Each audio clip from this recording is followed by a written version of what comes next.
Hi, everyone, and welcome to the Transgender Show. I'm your host, Emily. Tonight, I'm super excited to keep the night going of J. Exodus Hooper. They are a new part of the family here, and for those of you that stuck around from or were here early, you got to see their debut of Keep Livin', their show in the third season on the Transverse. I'm so happy to have them here for so many reasons, and it's great to be able to celebrate the beginning of season 3 for both of our shows here together on the same night on the Transverse. A little bit about Jay. Jay Exodus Hooper, they, them, teaches theater history, a current PhD candidate within the School of Interdisciplinary Arts and Ethical Humanist Clergy. Tough when you haven't done vocal exercises beforehand. Both as performer and clergy within the ethical culture movement and First Unitarian Society of Minneapolis, their ritual-based performance is grounded in the act of homiletics, decolonial humanism, and Black intellectual thought. A whole lot of words and a long set of sentences that I really should have gone over before I just jumped into them, but I think we got through them. I want to bring on Jay now to talk more about themselves, their story, and everything. Welcome to the show, Jay Exodus Hooper. Hey, Jay. Hey. Oh my gosh, thank you, Emily. And yes, all of that, thanks for a bit of the accolades, but like I'll tell you anybody, the accolades are great, but the character is better. And truly those fancy words, but yes, as y'all probably just saw, like you saw every bit of what I was, homiletics is really just a fancy word for preaching. Lennon, stop. Yay! See, understood. The dog is preaching. There we go. There we go. Yeah, the roommate just walked in, so of course the dog's got to bark. That makes a lot of sense, right? Yes, right. So yeah, no, this is it's so incredible. I mean, I'm so glad this is season 3 for you. This is season 3 for me. Like, what a great number. I come from, because I really do appreciate African-based spirituality. One of the things is like, there is a particular spiritual guide, and his name is Elegba, and he wears red and black, and his favorite number is 3. So there's always this energy about 3 and how things transform by the time we hit 3. So this is so great that we're together. So yeah, I'm here, and it's good to just be in community and be in a community that and grateful. I'm just going to say it. Shout out to Justice for making this network and this connection happen and radiate with so much energy.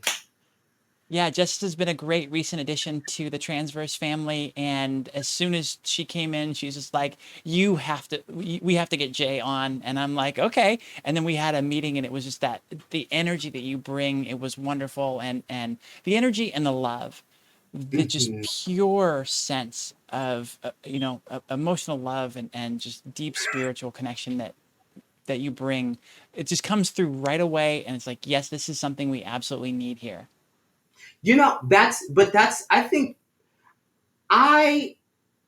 it's funny that you bring up this context of love. I want to spend a little time on that if I can, and just build off in the framework of like, I find that we are in a place where we have demonized difference so much in our culture, that we have demonized people for their uniqueness, for the way that they walk in the world, that my thought is, what happens when we decide to really try to practice what for a moment would it look like if we practice love at first sight?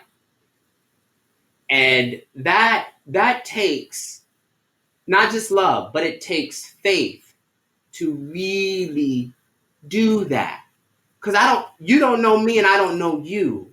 And in the words of William Stafford, a poet, says, if I don't know the person you are, and you don't know the kind of person I am, then right, then we're following, the wrong energy home, the wrong spirit home. And it's good for us to know each other, but we have to trust each other, right? Mm-hmm. And it's such a beautiful thing to think about, like, that is a practice, not an ethic, it's a practice, because I see so much of us, and so many of us, even with our in our own community, struggling because we want to gatekeep people's humanity. Yes. you Yeah. know, And that's something that we're strongly against here in the transverse. Like the gatekeeping, we don't tolerate that at all. And it's just strange to see within even transgender communities gatekeeping that happens. Like, general society, yes, of course. Maybe even LGBT, you start to get a little bit thin there. It's like that doesn't make a lot of sense, but okay. But within the trans community, it's like, why are we gatekeeping against people that identify with us? It's like we need to row in the same direction. I really wanted to talk about, you talk about love at first sight for others, just coming to a conversation, coming to a meeting with somebody with love. And one of the things you were talking about a lot during your show preceding this was loving yourself and trusting yourself.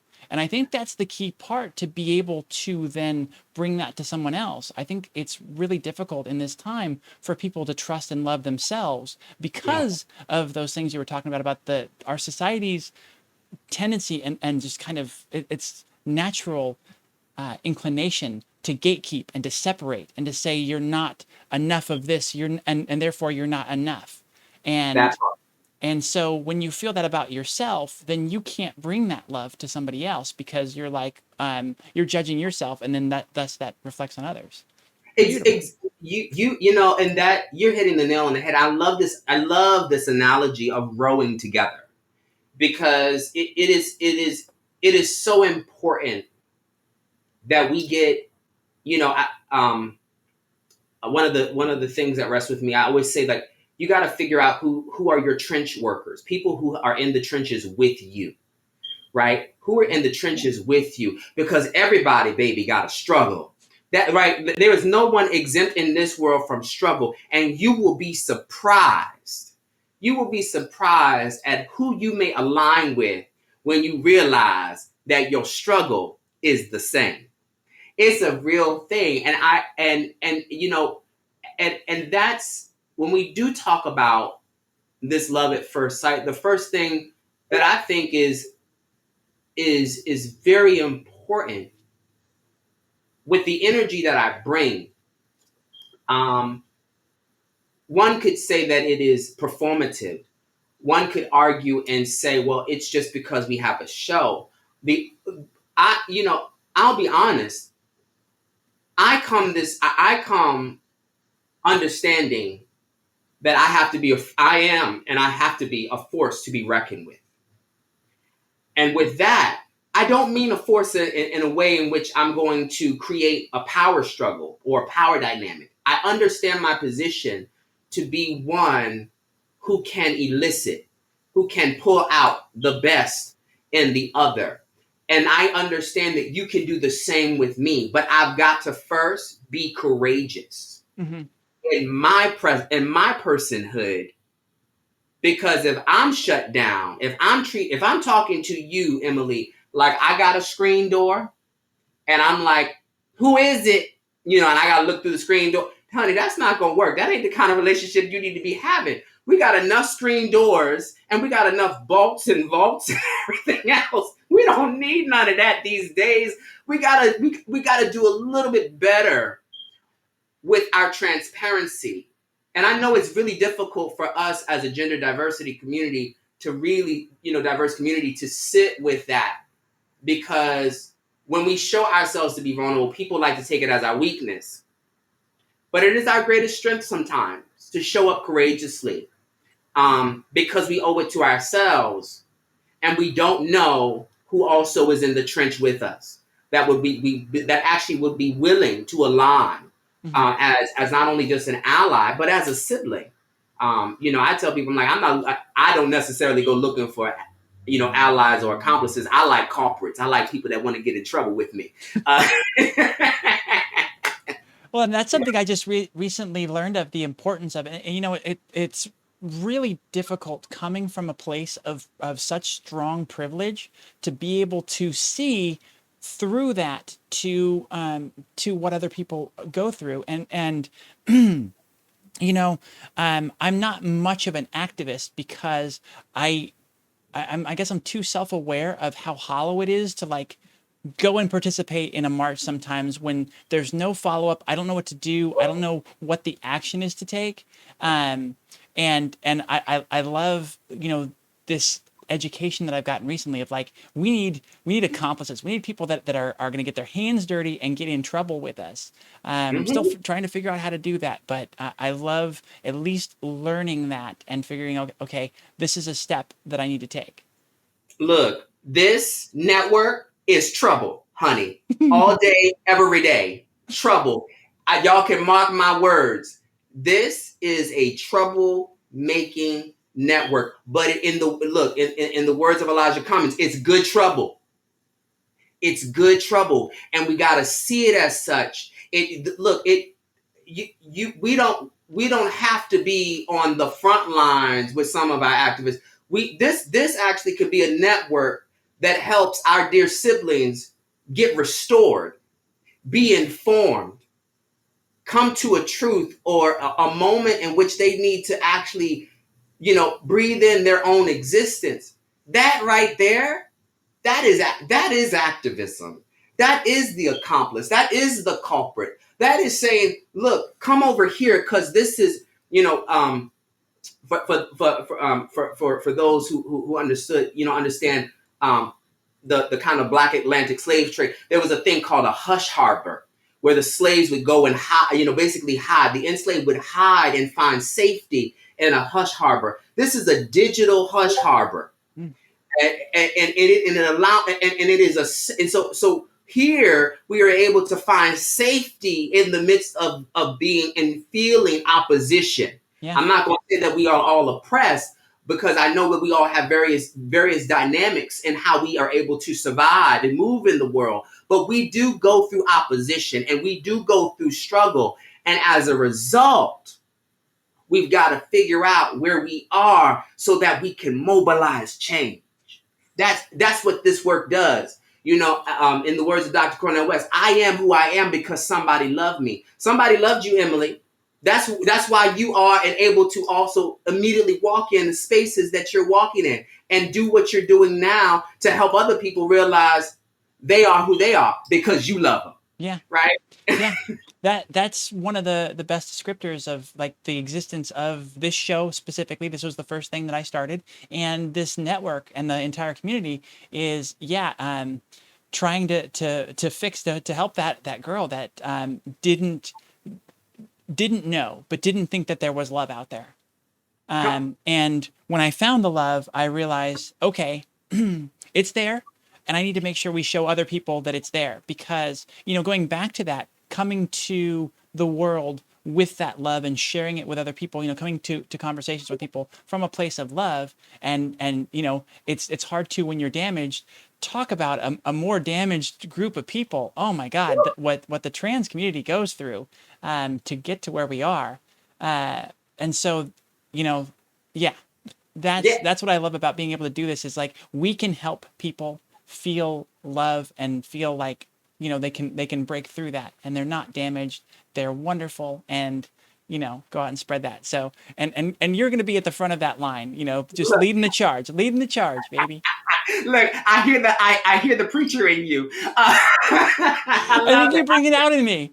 I'm like, yes, yes, you can just have it all, honey. You can have it all. But that is right. And I'm so glad that you brought it up. We need to be able to speak to the little girl, the little boy, the child, the one that has yet to find their name, right? That that's so important. It's so important. So,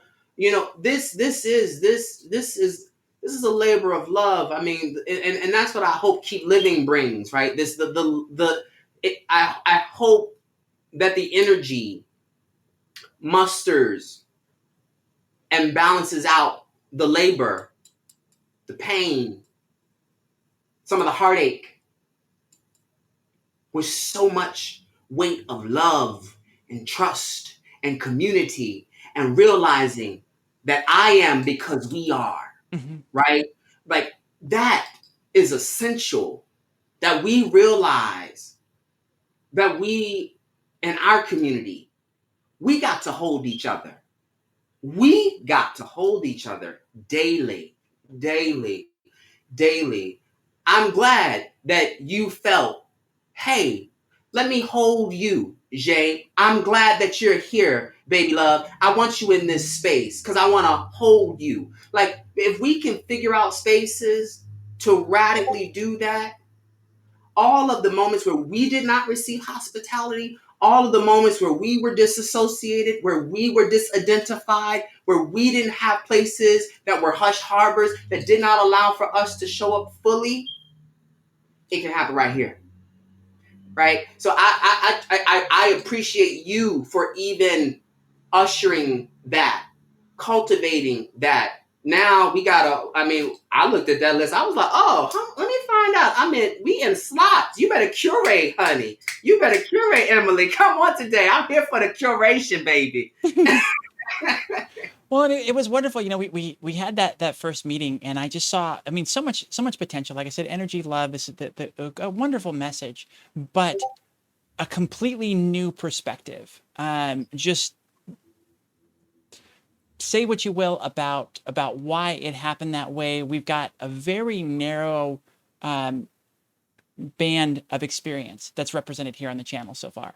Yeah. And that's something that I've always wanted to change. I've always wanted to be extremely diverse. And when you're talking about trusting yourself and trusting what you're doing, when I see someone like you that is reacting the way you are to what we're doing and wants to be part of it, that's when I'm just like, okay, I may come from a place of privilege, and I may not come from a place where I am aware enough and I am doing enough for our siblings that don't have the experience that I have.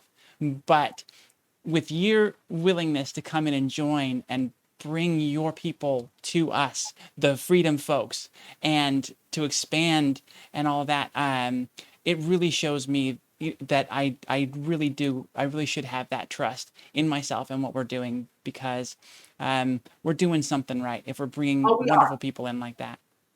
It's it is about alignment. It is about alignment. And I think about, I think about, black trans women, and how, being someone who is, who lives in New York, and goes back and forth between New York and Baltimore, and hearing the unresolved cases of black trans women dying, hearing the sufferings of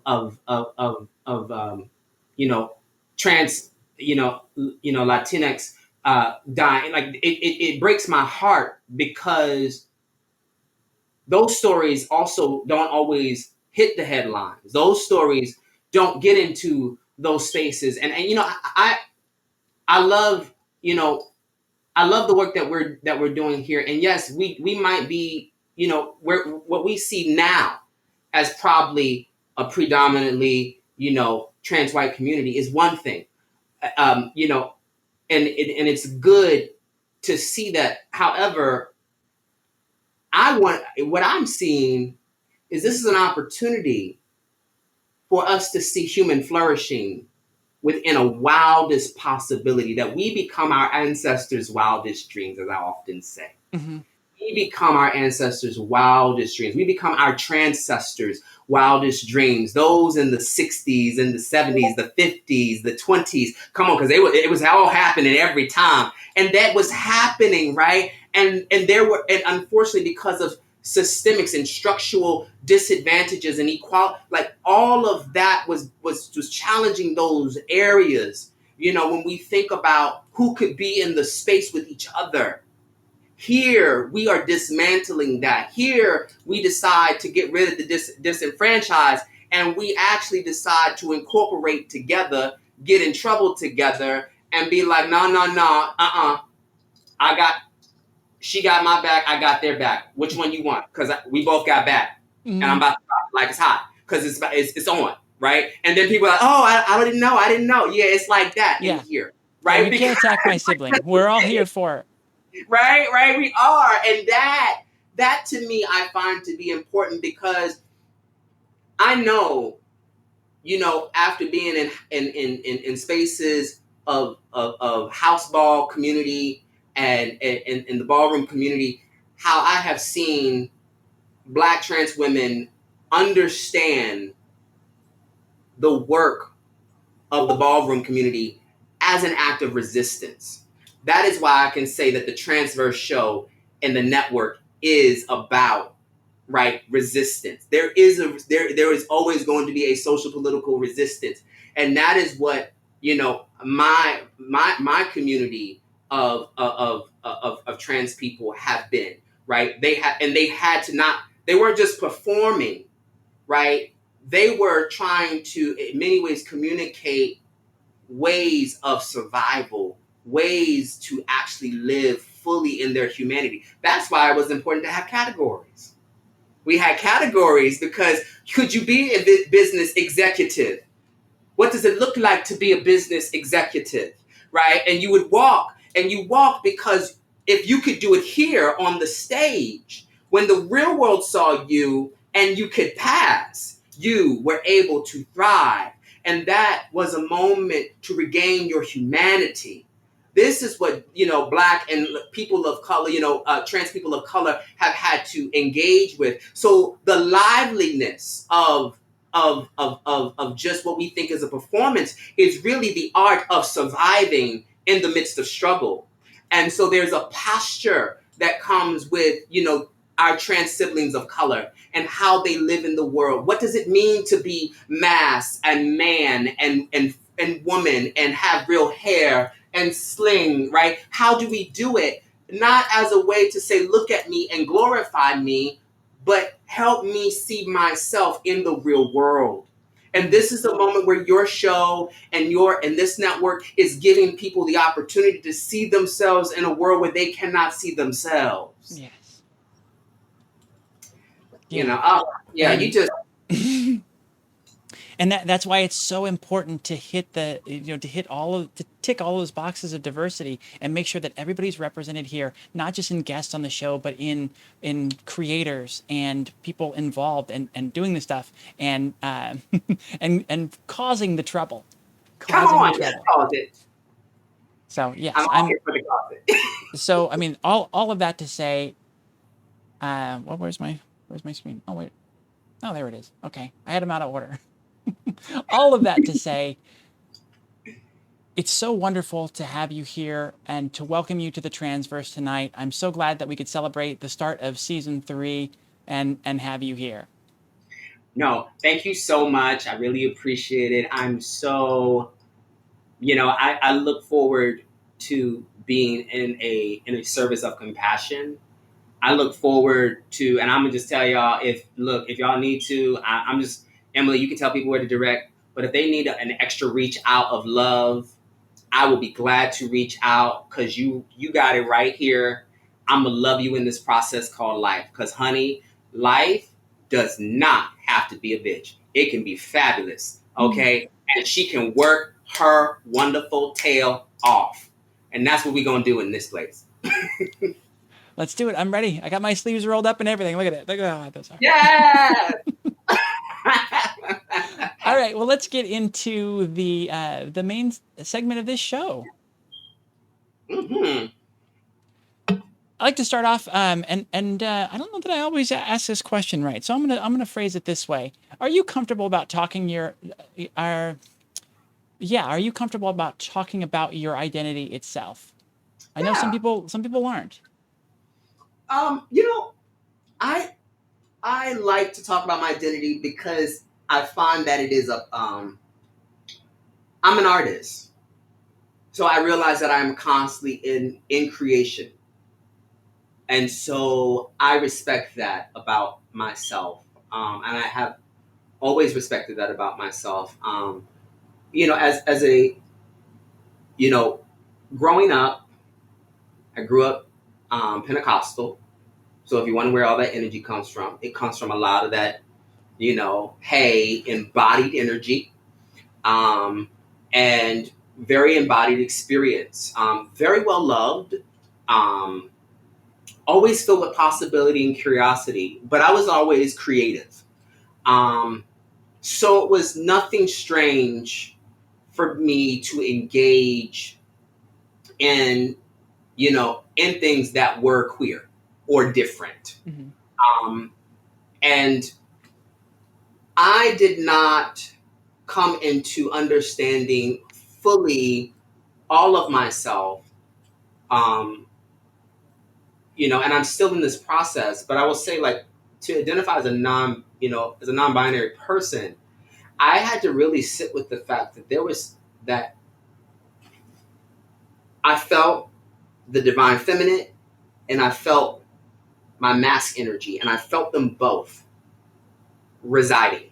And I was like, okay, today I feel more femme. And here it is, my partner, you know, she, her, they and them really helped me usher, a lot of that portion of my life. Um, and I was really realizing that, like, in many ways, she was also the femme that I saw myself in, which was very interesting. I saw a reflection of the femme that I liked to be when I looked into her. And then there was a part of me that also had to appreciate, there was a part of me that appreciated the mass and the energy of, my mass energy. And I was really sitting with this for quite some time. I've been sitting with this all throughout seminary. Try to do this while you're doing seminary. Honey, woo, you want to mess with your faith? I was like, oh, no, no, no. And here it is. I was raised Pentecostal, so I had no texture. Like, it is what it is. It is a very black and white situation. You can't, it's very, this is male, this is female, this is what it is. And I was like, why do I feel comfortable in both spaces? Why do I feel comfortable holding this energy? Why do I feel comfortable holding, all of this? And I'll never forget, I went out to a restaurant and I had on a piece with no strap, with straps. So it was like a tank. It was like a t-shirt. It was a t-shirt. It was long, and then I had a denim vest jacket that also had no sleeves. The restaurant said I could not come in because I was not dressed appropriately as a man.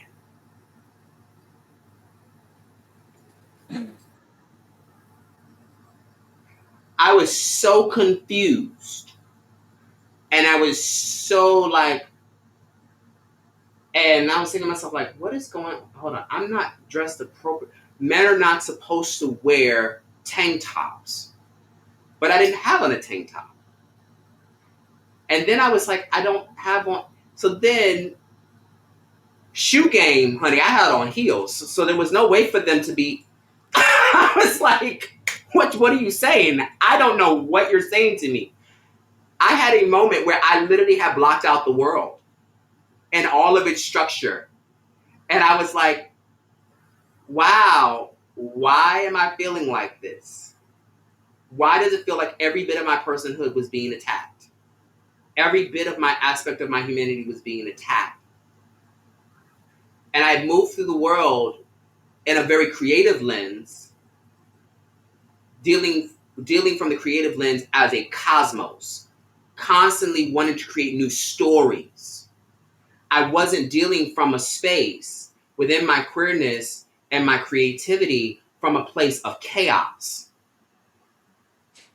There's a difference. Because when I had to deal with the chaos of my reality, that I could not walk into the world, that's when good trouble had to happen. Because it really did. Because I had to sit with the reality. I said, and I looked at, my boyfriend, I said, I want to go into this restaurant. I don't understand. I said, over here, Becky got on a tank top and got on sneakers, and she don't look half as cute as I do. She didn't. And I knew it. And I just was like, I just know. And you can't tell me I can't look over here and see, you know, what? Brad, and be like, Brad, I'm dressed better than you. You barely got on it. You just got on a regular polo shirt and some khakis. What you doing? You basic. Right? You can tell I get like a real fashionista in the head. So I was like, oh, I was like, this is not probably the way that people want to think of me. But I was like, oh no, you're gonna get red. Well, and yeah, I love that you're looking at the situation through your filter, and you're seeing you're seeing things in different levels than what they're viewing it as, and different categories entirely. And you're like, but I'm in a higher category than all these people, these schlubs that are out here looking. Yes, I was like, why? Why are we doing this? Like, and so they called the manager. The manager comes out, tells me no, and so at this point, they expect for me to get rowdy. I know why they expect me to get rowdy, because where am I? I'm in Baltimore. Number two, I'm a person of color. I just so happen to be a queer person of color. So here in Baltimore, queer people of color, we have a bad rep. But I'm fine to be whatever I need to be. So I literally looked and I said, you know what? I still want to go into this restaurant, but I'm not going to push it. So I walked around. Me and my boyfriend are talking. What happens is he can see that it's bothering me. And he's white. So he can move in the world very differently than I can. And he can move through the world in a very different way because of his age and because of his stature and because of just the look already. So I said, why don't you use your privilege? I went for it. I went for it, honey. I did. I went for it. Just use your privilege. Just see what happens. Let me see if the manager comes out for you. Let me see if you have security at your door. Come on, because I don't know if anybody else has been through this, but we had security and a manager telling me no. He walks up, guess what? Not a manager, not security, none of which. And when I walked behind him, they were confused. We didn't already broke the barriers because at this point, they didn't realize that I was with him. But the manager doesn't want me in the store. I mean, doesn't want me sitting near the front. Ask me where we go. Asking the waiter, where are you sitting then? Because now I've become a problem. This let me know on so many levels why it is so problematic to bring all of this into the equation, to be not only dealing with intersections, but matrix of domination, in the words of Dolores Williams. Being Black or being a person of color while being queer, while also living in not only a queer body, but also a non-binary body, and having to operate from a space in which people have already made assumptions about you. If you have ever seen yourself constantly strike out, hell, I mean, it was just like all clear to me that I needed to own every bit of what was trying to be that domination and say, I accept this, but I affirm who I am.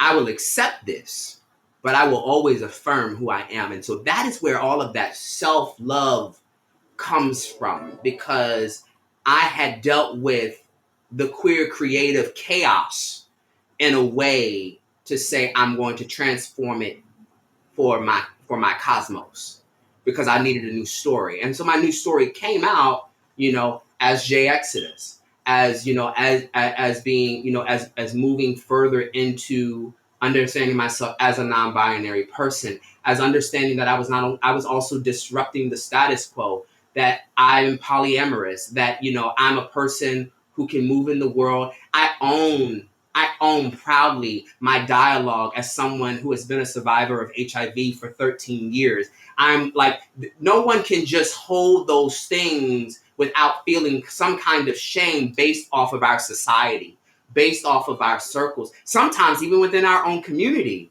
because we do so much shunning. We do so much exempting We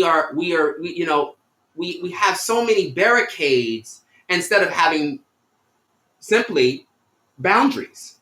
And boundaries are different than barricades. But Mm, I think if we really work on ourselves, we can get rid of that.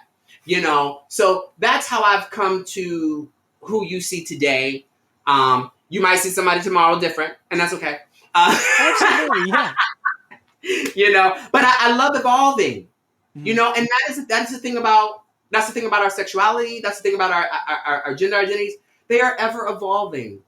And we should hold them and cherish them for when they are brought before us, for us to gaze upon them and love them in all of their ultimate radical realities that they offer us in that moment. Because we become not just surreal, but we become the thing that everyone has dared to imagine.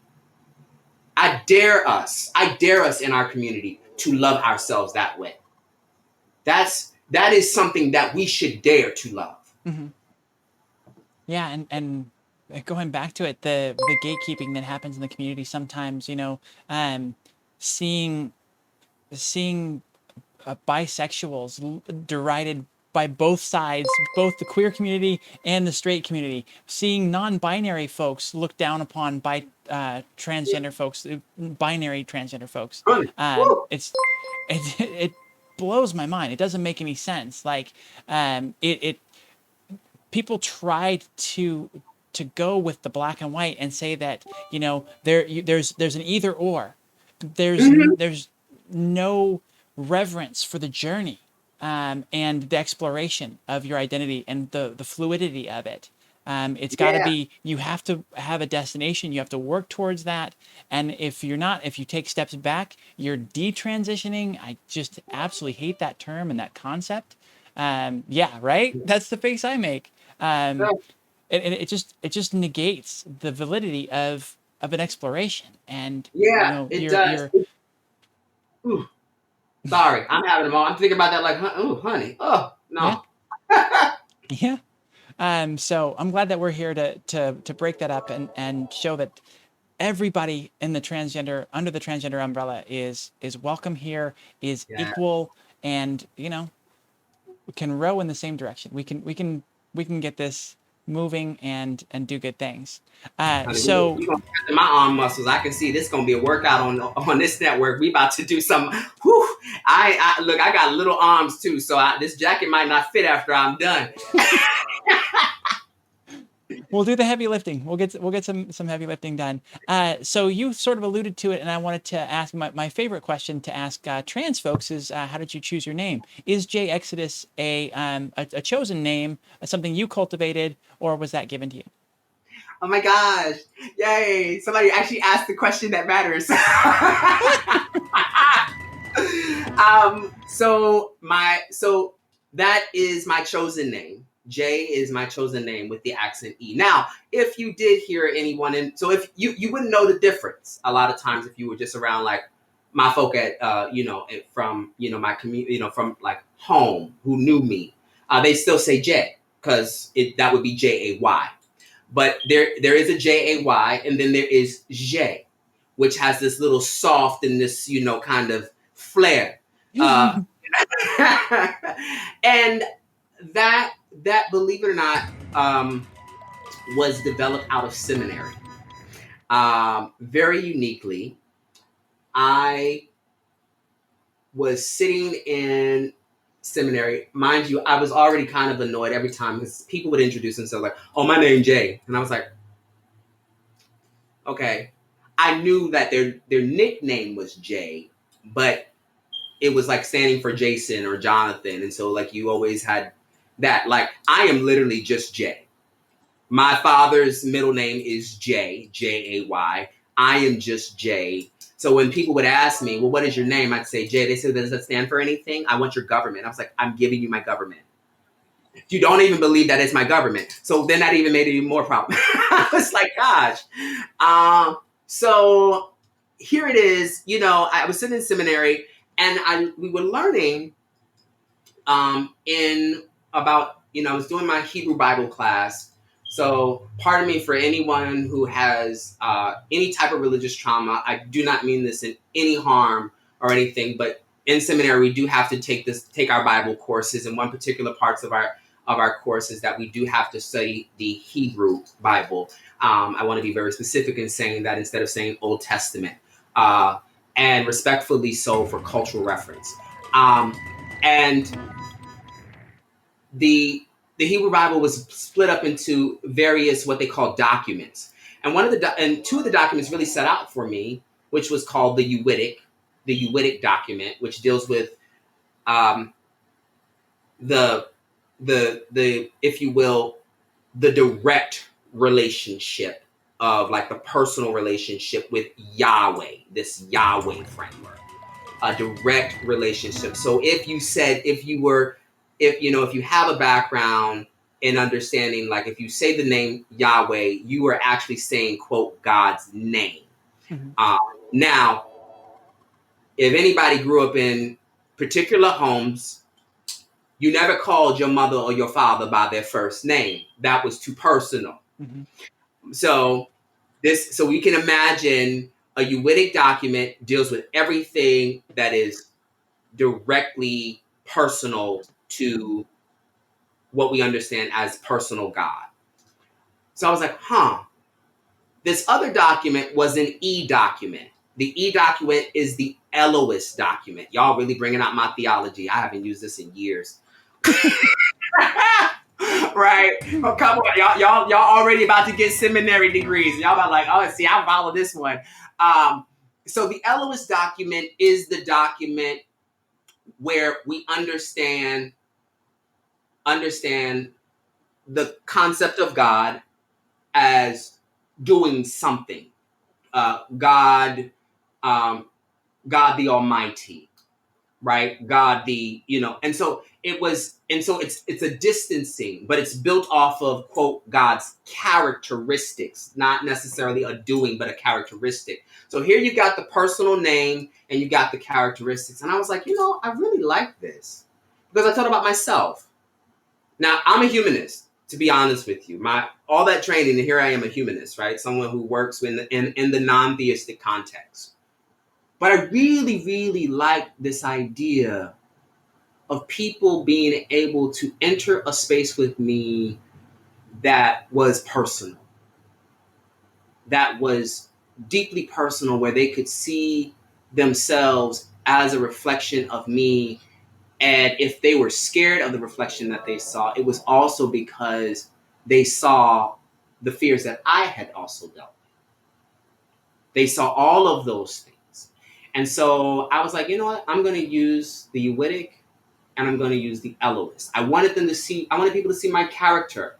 So here it is. The idea was the Uwittic document is the document of basically God being in direct relationship. That's Adam with God, if they want to say it like that.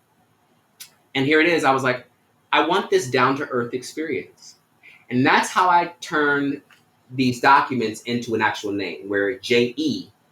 And then the accent, or the aigu, for those who are, French, really is taken from the Hebrew writings that have kind of this also kind of uh, marking that deals with the word shalah, which is really an action word for some kind of praise. It's kind of like a excitement. It happens. It's just like, oh. So when you experience J, you're going to experience someone who's down to earth with a lot of excitement. And so that's the details of the name. It is really theologically,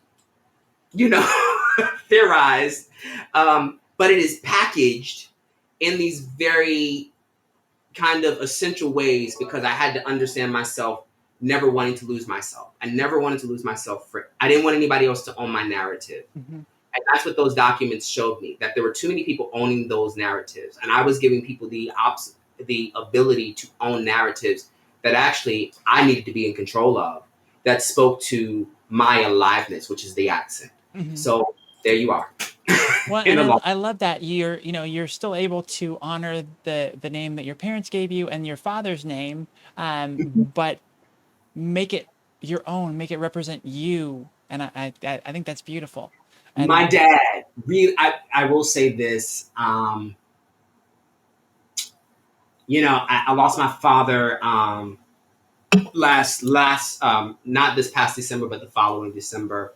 And my dad was such a beautiful soul who embraced not only the person that I was, but he also embraced the fact that he embraced the fact that I wanted my name changed. He embraced that as like, and he didn't feel like he lost, you know, a child or a son. He always wanted to see me in my development, in my growth. And I always appreciate that about my father. And it's something that I've really, just taken my time to sit with, because he as an ancestor is constantly with me as this, as the person I am. I mean, honestly, these clothes that I have on right now, honestly, my father will be wearing every last bit of them. And, we wouldn't think any more of it today, with him, because he was just a fashionable person too. So fashion is in the bloodline. that's where you get it. I was like, oh, I have none of that. How do you get that? It's just like, okay, you came by it. You came by it honestly. Yeah, no, that is my mother and my father, both fashions. My mother used to work at Bergdorf Goodman in New York. My father was all like, Fred Astaire, old school, classic. They love, like, I don't know anything but fashion. It is horrible. Don't take me to no store. Don't let me go to TJ Maxx. Don't let me go to Marshalls. Don't take me to no thrift shop. Honey, don't take me to no thrift shops. I'm telling you today, we will be in trouble. Yeah, And if we go to Mac, Emily, I'm here for the faces. We will do faces all day, every day. I love it. I love it. Yeah, so I don't know. I very much. I've always been a very discount shopper, and part of that comes from the shame and um, the shame of being trans, and not having that love for myself, and feeling like I deserved, the nice things. I eventually kind of got there, and was buying myself some nice dresses and fancier stuff, but it did take a long time, and so the thrift shops and discount stores were absolutely where I started. I mean, I because still, I still struggle with that too. I struggle with, as someone who likes to buy heels and stuff, I really have to. I struggle with where I go to mhm. get them, because I'm nervous about how someone may see me, like, live in the, like, if I just want to wear a heel. I just love a heel. If it's nice, if it's a pump, I love a good pump. I love a good pump, and it's like, yes, but it is very difficult, because I will say I have moments of, like, where I get nervous of, and like, hopefully I can walk out of the store without nobody trying to jump me. Mm. Pumped. That was one of the moments when I realized I was in trouble. I was trying to keep a marriage together, and I was trying to closet the cross dressing. And I'm like, I'm never gonna get into makeup. I'm never gonna get into shoes. It's just the clothes and whatever. And I saw a pair of pumps in rose gold, and I just like something happened inside me in my heart, and I was just like, this is trouble. This is a bad thing for what I'm trying to hold together here. This is a very bad thing because yeah, I can't let these go. Right? It's like, no, I'm gonna choose. I really do. And I mean, I love, yeah, we might have to do a show where I just take y'all through my closet. Because I do. I really, really enjoy my closet. I love the fact that actually me and my life partner, she and I can wear the same size shoe, and wear the same size heel. So it's really, really nice. And so, like, I'm like, yes, yes, like, black women every day, all day, right? Like, give me queer black woman who is like, we can embrace each other in our mystery. And I love that. It's a beautiful thing. It's a really, really beautiful thing. But it's very challenging, because I also try to think about both of our safeties, Mhm. as we navigate the world, because, courageously, it's just hard for us to both show up.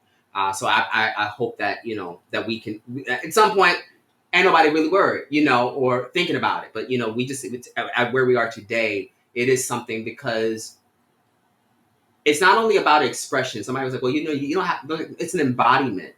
It's a real embodiment, and the embodiment is an act of justice. The embodiment to dress, to put on the makeup, to put on your shoes, to own your identity is not just an expression, it is an embodiment of justice. You owe it to yourself to declare yourself as justice, as holy before anything, because it is a public declaration of your freedom to yourself. You know, we have forgotten that. Yeah, from my very limited experience with spirituality and religion, I seem to remember echoes from what you're saying of the divine in all of us.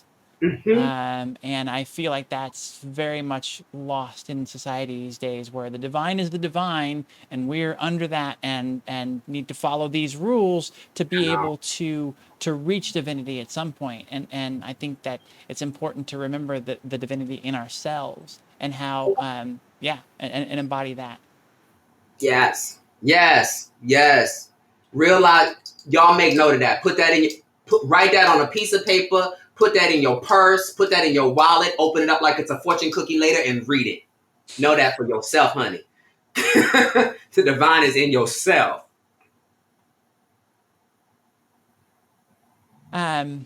So in my first question about your identity, I think you answered a lot of the things that we dive into early on in the questions here. When did you first realize you were non-binary?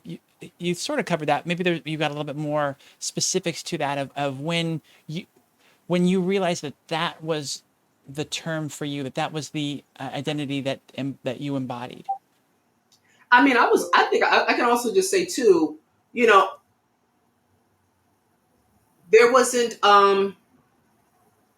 it's so weird because I feel odd because I'm like a millennial, right? So we're supposed to like, I like how like millennials are just deeply, deeply lumped together, but like, I'm like a veteran millennial. Like, I'm the Nintendo cat. I'm like almost close to the Atari because I'm like 84, Okay. like 1984, right? So like, I was an Apple kid. So like there wasn't I wasn't reading anything. I came out, like I said, a church home, you know, and there were just aspects at that time that too about like there was a black respectability politic. I don't know if people are familiar with that kind of term, but there was a way that black people had to be seen in order to be respected by white folk. Um, and so there was things that I was particularly being trained in to survive, to live, to be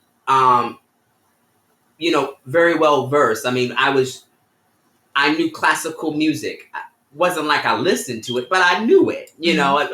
We went to galleries and we did things like that. So, I was very cultured. We were not, we did not have, there was no language. To be very transparent, I'm the first in my family to go to college. I'm the first in my family to have a doctoral degree. All of these things are very new for my family. Where, like, clearly everybody's like, oh, well, you're doing amazing things, but they don't know necessarily what that meant for me Mm-hmm. in trying to navigate those spaces. The more I got involved. So I think when it comes down to it, when I think about, the lump sum of the millennial as I started off with, is this thing of like sitting with the complexity of how did I want to be seen in the world? Was really my question a lot of times because I liked, you know, was fashion rooted in the fact that I was queer, or was it rooted in the fact that I was creative? Was me just being a person who like I was a dancer. Did that have anything to do with my sexuality, or was that just my creativity? Like all of this was always constantly in conversation for me. Yeah. But now if I looked at my expressions, if I looked at what I was embodying, if I looked at my posture, my demeanor, the way that I enjoyed myself. I was falling in love with myself in ways that I knew something was different. I could say that. If I had no language at all, I knew that the way that I was falling in love with myself and the person I was becoming was different. And it was not just, oh, I'm a sexy man, or or it wasn't this moment of where like, oh, I'm all, I'm all woman, or I'm all like, it wasn't there. It was so different, and I was just like, I was like, I like how I liked my shape. I began to fall in love with my body. Where like, I wasn't homegrown. I didn't, like when we talk about like the problems with, when people like want to sit back and they're like, oh, well, you're too small to be a man. You're too big to be this. Like all of those play into factors on how people see themselves in the world. I knew that. Like that wasn't my problem. That wasn't my problem. I got to a place at some point that it just had to, I needed language and I needed texture and ethics, not definitions. I needed an ethic, which is very hard for queer folk because we don't oftentimes, we have definitions, but we don't have ethics, and we don't leave enough room in the definition to find ourselves in ethics. Whereas like, how do we behave as these folk, as these individuals who are growing into ourselves? And, as someone, I was like, okay, was I bisexual? No, I later came to the conclusion because I had language that I was pansexual, because it didn't matter to me, if I didn't have to be with a man or a woman. I could be with someone who was trans or third gender. I had dated people who identified as vampires. I had dated people who had identified as elves. That I was like, who are you, and how can I love you? How can I have an experience with you?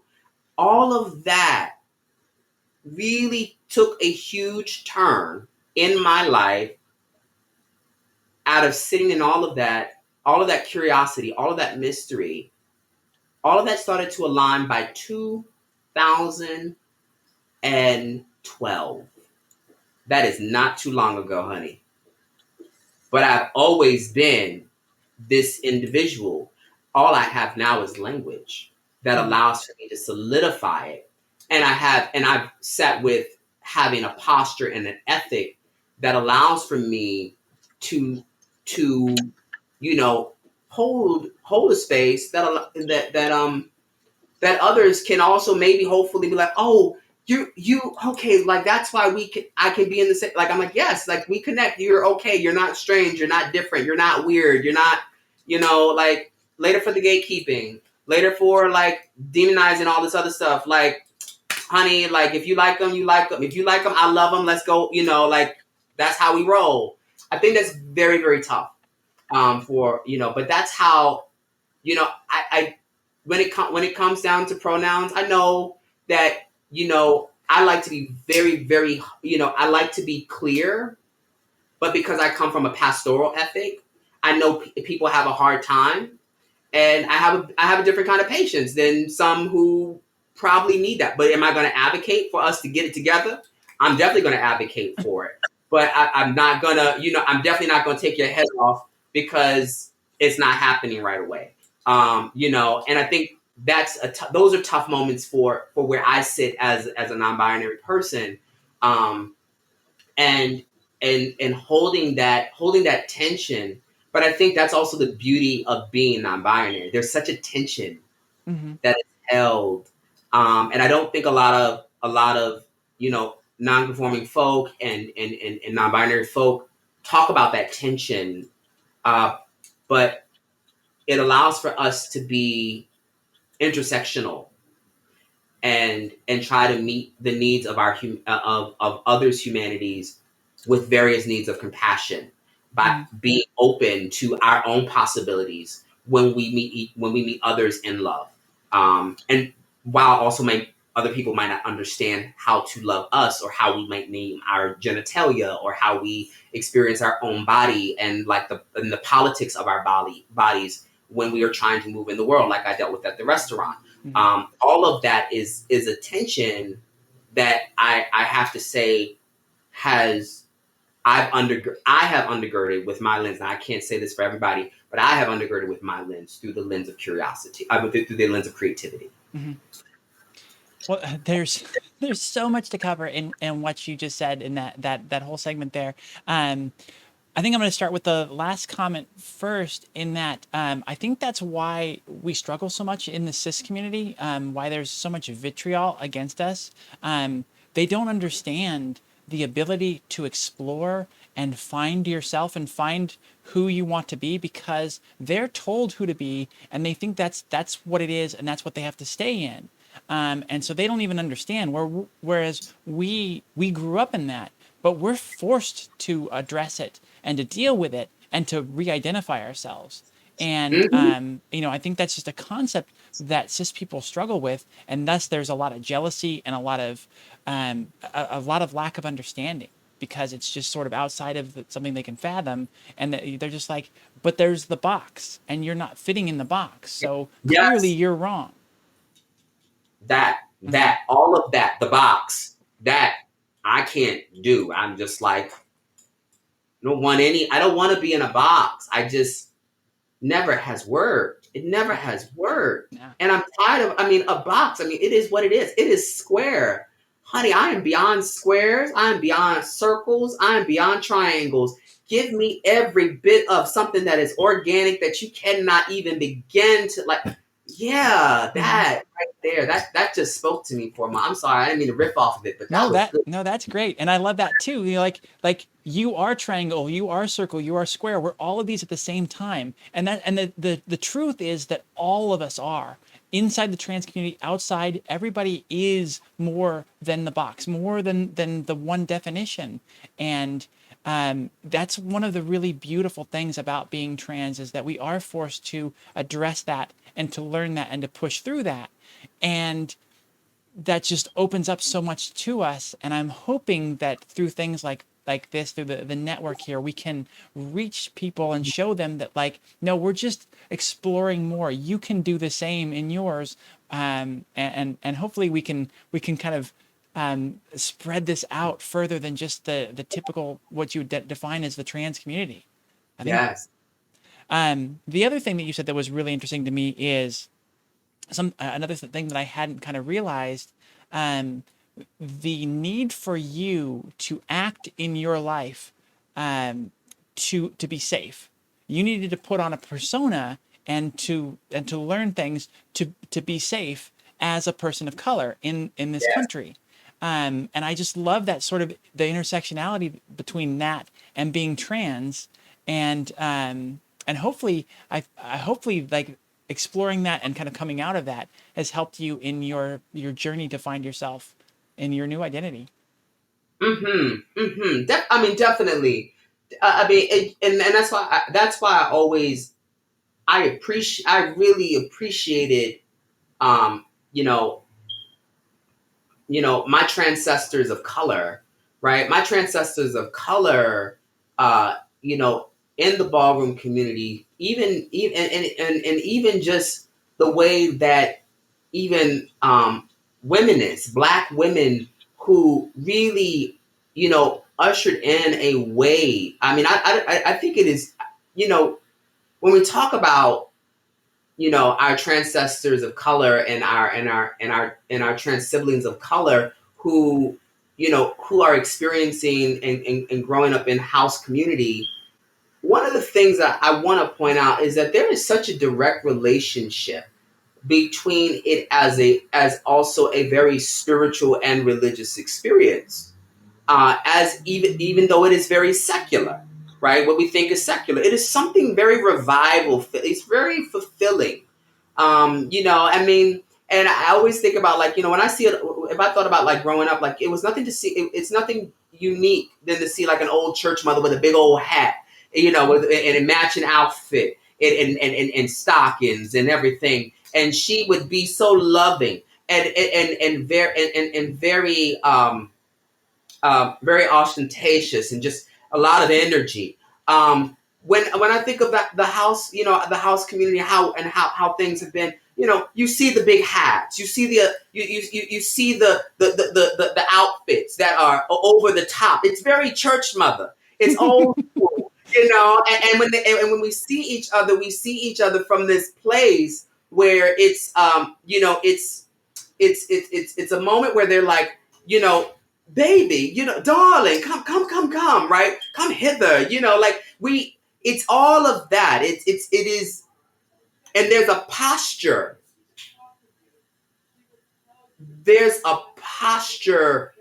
that is still informed by that respectability, but also informed by that Black humanity, that Black dignity, the where it is some often has been stripped away from trans people of color, our siblings of color, because they are not seen like all of our trans siblings who are not seen within their full humanity. So that does usher in a new wave of those intersections and those, once again, those matrix of dominations, and I point back to that because we don't use that enough as well, because when we talk about intersection, we come from the optimism. When we deal with the domination, we got to look at the pessimism with it, because it is always, and I will say this, and quote me, somebody can write me on it later. When it comes down to trans people of color, just the level of domination that is involved regarding race, economics, and status of education, it is not easily available for that, for those who have to meet those demands. And I am watching a lot of that. There are many. I appreciate what I see a lot of my white siblings do by stretching themselves out and being able to push into these spaces. But we got to also bring along a lot of our siblings of color and figure out how do we deal with also these other dominations that the structural system is trying to put up, because we over time we can't integrate.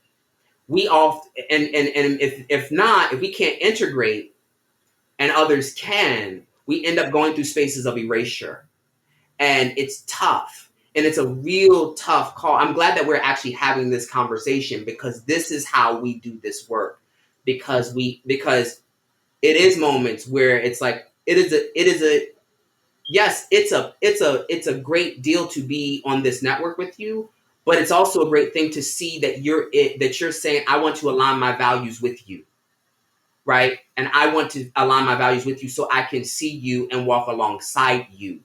In addition to, right, me saying thank you, right, and allow for me to be authentically myself and walk alongside you. Mm-hmm. Reverend Dr. Howard Thurman, who was the mentor of Dr. Martin Luther King, says it best: I want to be me without making it difficult for you to be you. I want to be me without making it difficult for you to be you. We've got to figure out a way to walk alongside each other if we're going to really do this work. Yeah, and that goes back to the gatekeeping and the division that is so prevalent, and yeah, there seems to be no way to be yourself without it somehow affecting or stepping on somebody else right now. Everybody's it's so sad. Honey, we got to stop playing. We got to stop playing this struggle Olympics. Ain't no need to look, we playing too many struggle Olympics. Everybody got to struggle. Okay. We, I'm not trying to be the first person always in a struggle. I want, but it happens. It's like, oh, my struggle's stronger than yours. Mine is worse than yours. We can acknowledge it, but like, we got to realize too, how can we walk alongside each other? But we got to be very clear about when we talk about those intersections and those denominations, and bring those together so that we can walk alongside, because we got to hold the tension. If we don't hold the tension, we're refusing to see both the chaos and the cosmos that we have to work through. Well, it's been very sad for me to see in recent years that uh, that yeah, people can't stand up and ask for things for themselves without and um, without people feeling like if we give something to you, it takes away from us. Yeah. Yeah. That somehow in some people gaining rights or gaining something, it takes away from everyone else. It's been very sad to see how much of a pushback there is against people getting normal human rights and asking for normal human treatment and respect. And the pushback against that, because it's like the feeling that somehow is taking away from somebody else, and that keeps people from walking next to each other, because it's like if I help you, that's taking of me, that I am now less.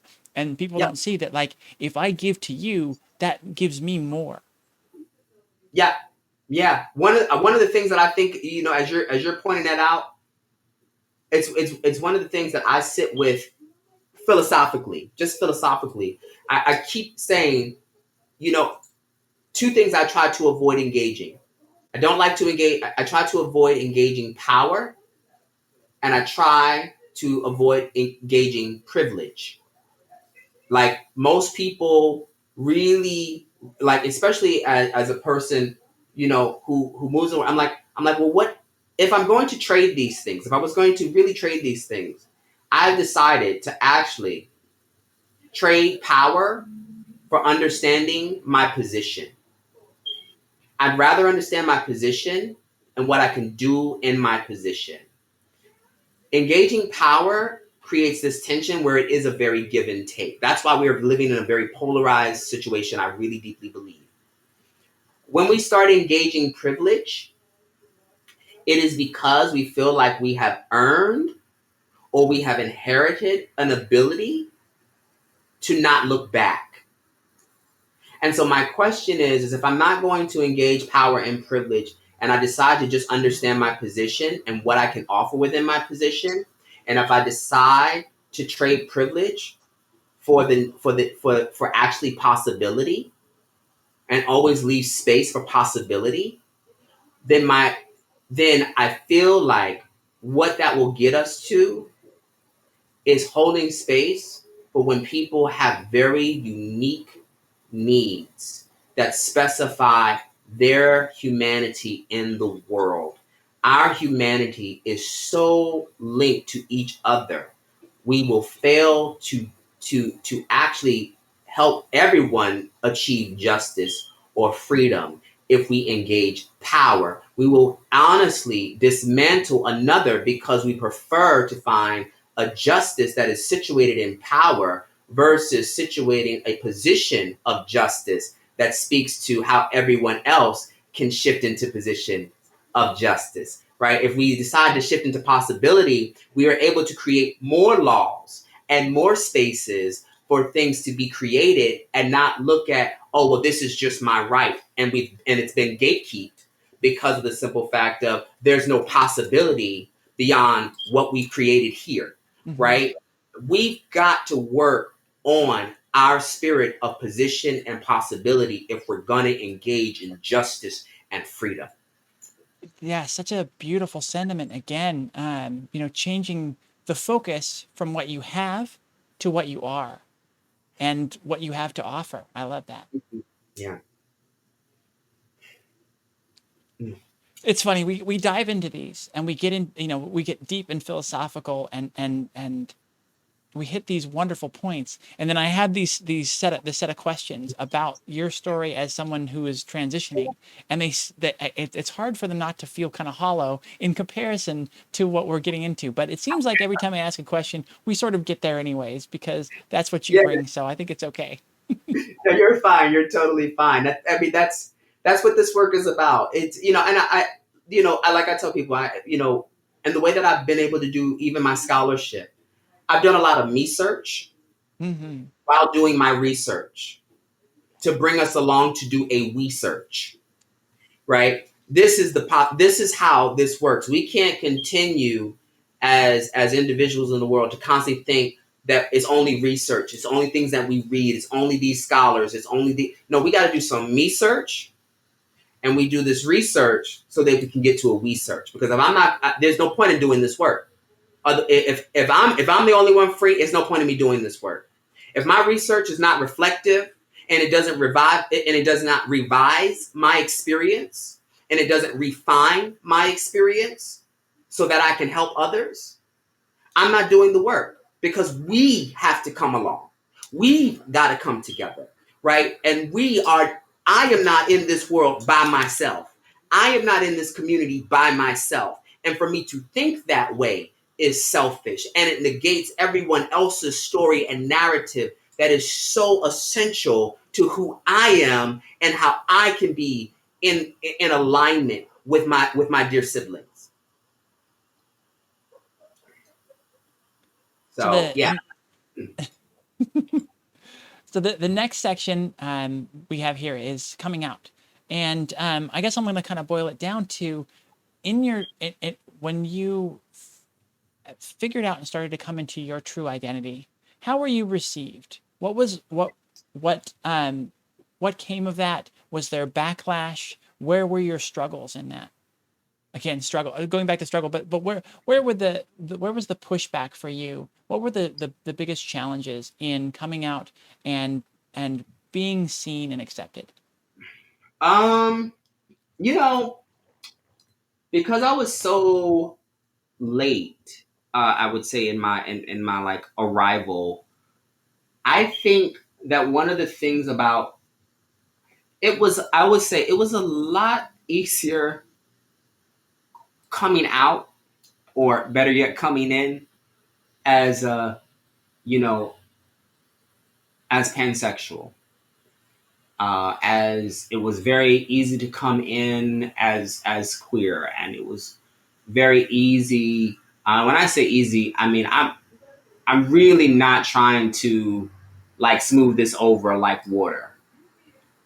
Uh, but because there was not language in my household, and there wasn't language around the people I mean, most people were like, oh, I'm not surprised. You know, there were some people, I wasn't surprised. You know, you've always been very unique.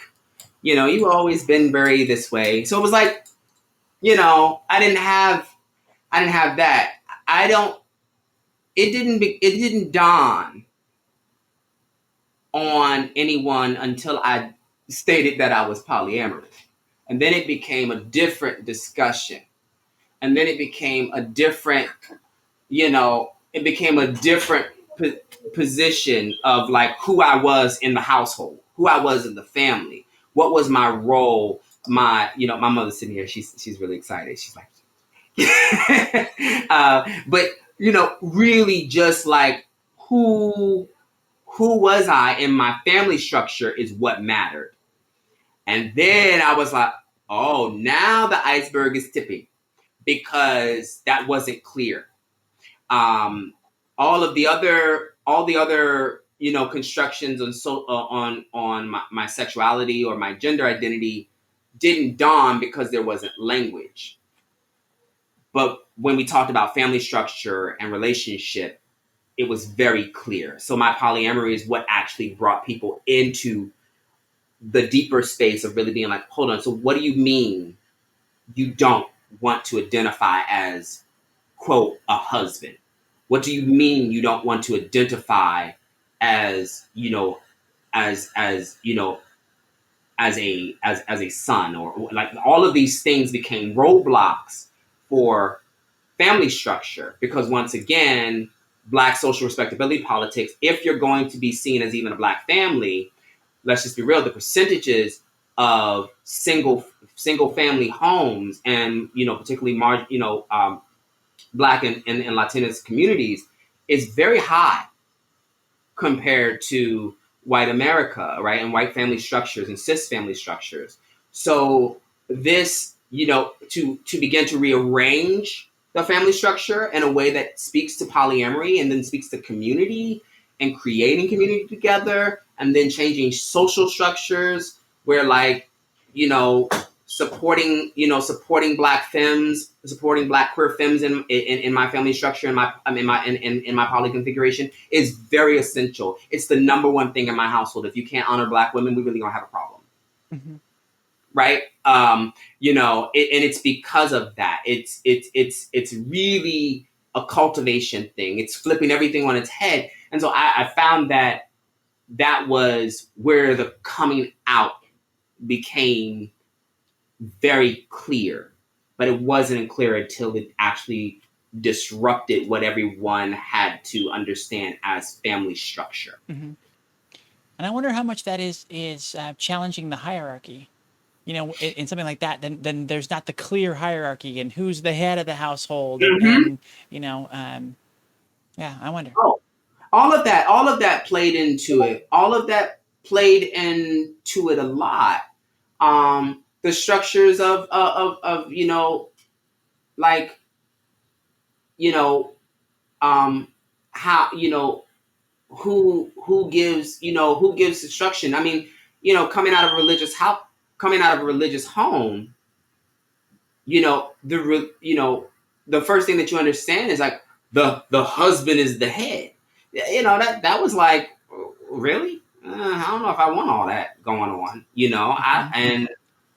I mean, heck, when I met my life partner, she looked at me and was like, God didn't tell me that I was marrying you. I was like, oh, excuse me. I mean, but it was good to see someone with agency, and I was open to it. I was already okay with that. I didn't need to be like, well, God told me this and da da da da da da. Like her response, I was like, I'm gonna marry you. She was like, God didn't tell me that. I was like, oh.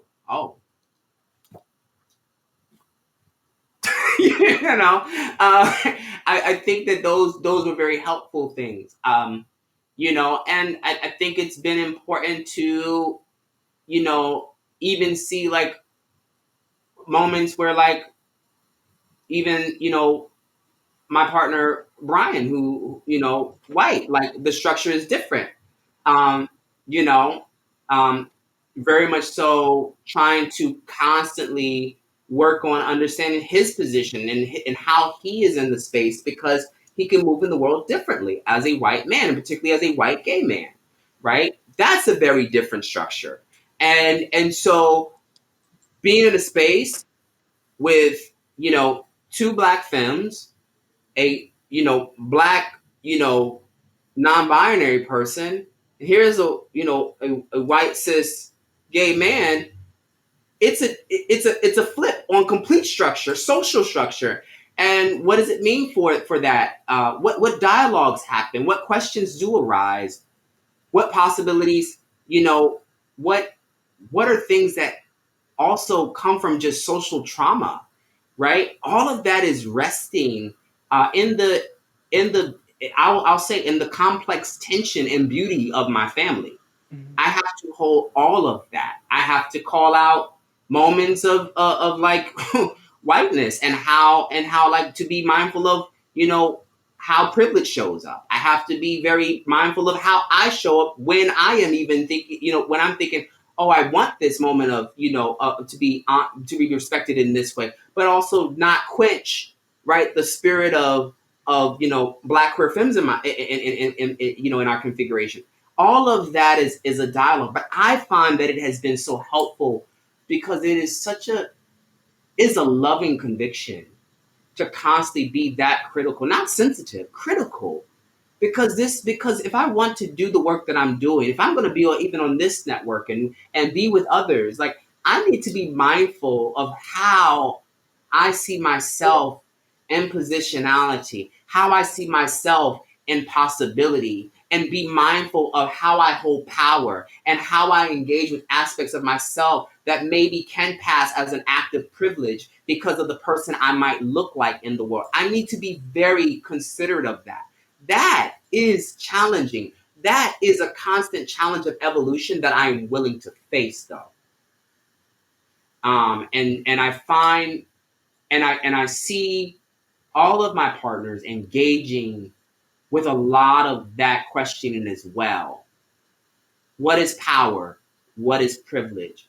How do we change it to understand the importance of focusing on position and possibility, because that's the way that's going to make us a people.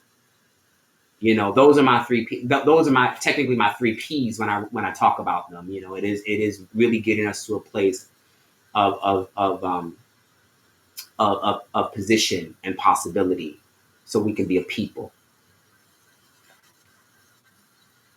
So, as you're coming out and you're finding your identity, were there people that supported you in a way that surprised you, that had your back and were? Hmm. Oh, gosh, I mean, you know, being that me and my life partner were late bloomers. I mean, I was the first to tell her that I was like, okay, number one, I don't know if I believe in God anymore. Welcome to seminary, right? I was like, I don't know if I believe in God anymore. So that was like, oops. And I don't know if I necessarily actually believe. I was like, I was like, I think I'm gay, but but I love you. So I was like, I must be bi, because I still didn't have language. Yeah. And I was just, like that. And I really had to make sense. And I tried to keep making sense of things. But my life partner, Story Michelle, really just journeyed. I never knew. And a lot of times it wasn't a fact because I didn't tell her. It was honestly because I didn't always know. Hmm. I just didn't know. And I didn't know what was coming up. And I couldn't even pinpoint if something was arriving or, arising in me. I couldn't pinpoint what was concrete and what was abstract.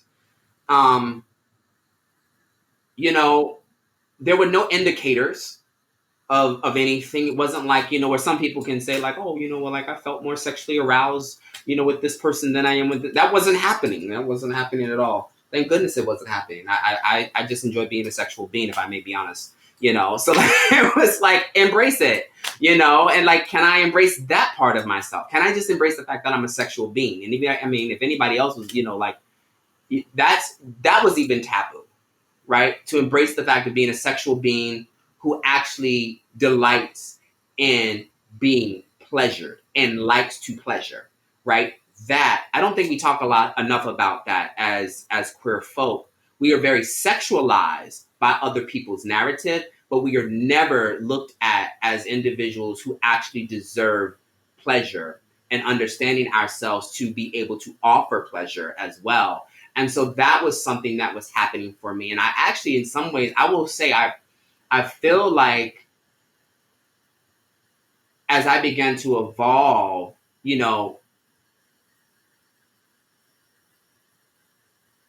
yeah, she held me all the way through. And not a moment, not a dull moment where I was like, and I felt bad. I did. I felt really, really bad because I was like, I can't communicate anything. I can't, I don't have no words. I'm still learning some stuff from seminary because I'm really interested in like queer and trans liberation theology. And I'm trying to like make sense of like putting this together because I knew if I broke my religious cycle, and not necessarily broke out of it, but like broke into it where in a way where I could validate my experience, I could be able to do the work that I needed to do, not only for myself, but with others. And it took time. Um, Now because I went to a very liberal seminary, I mean, all of my friends were like, we love you. You're great. And I was like, I wish the fuck I knew what I was doing, but I don't know what the hell I'm doing. Like, oh my God. Like, oh, what is this? And pardon me if that's too hard of language on the network. My fault. I use a lot of secular punctuation. Uh, but, like I really was like, oh, like I just didn't have it. And it was really just the lack of confidence. It was a lack of confidence to use language to also not get stuck in definition. I was scared of definition. Hmm. I was scared of definition because I was just like, these words don't hold me. I mean, even still to this day, I'm the same way. I mean, I'm like that with the only thing that probably sounds like user friendly language is like saying being polyamorous. But I don't like terms like metamor. When people are like, well, oh yeah, you're a metamor, you're a polycule. I'm like, what is that? I don't want that. That sounds like something. That sounds like something I don't want, honey. That just sounds like, But I respect anybody who uses that kind of language. But I was just like, from my experience, like we have, we're like, that's our beloved, that's our love bugs. Those are, like we are able to put things in a certain way that speak to who we are. And I think it's okay. Also, what I really appreciated in having that support, I got support in creating our own language. That it didn't need to be defined, but that it could be redefined, that it could be co-defined, in a way where people could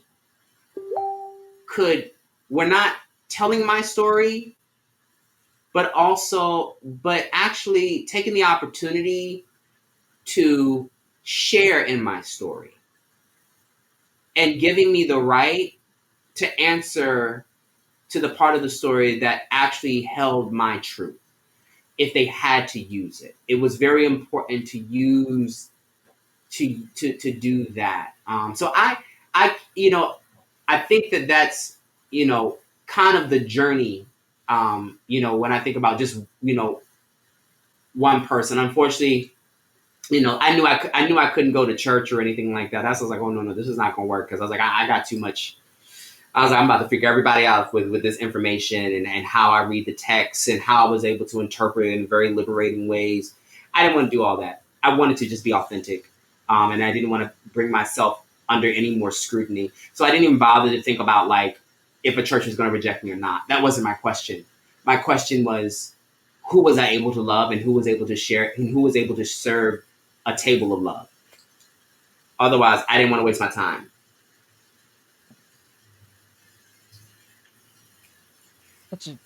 Such a great perspective. I love that. I love all of your perspectives. It's wonderful. So as we're wrapping up this section, I have a couple final questions for you. Mm-hmm. Is there anything that you feel you've been able to accomplish because of your identity, or because of the various ways you identify? Oh my gosh. Oh my gosh. That's so interesting. That's a really powerful question. Um,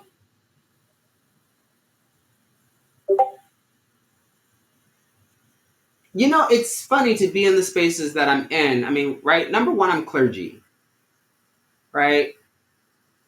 Like if I listed it out in my head, I'm like, okay, well, number one, I'm a creative. Number two, I'm clergy. Number three, I'm a professor. And all of the spaces that I'm in, I am the first in a lot of those spaces, except for the creative component. right.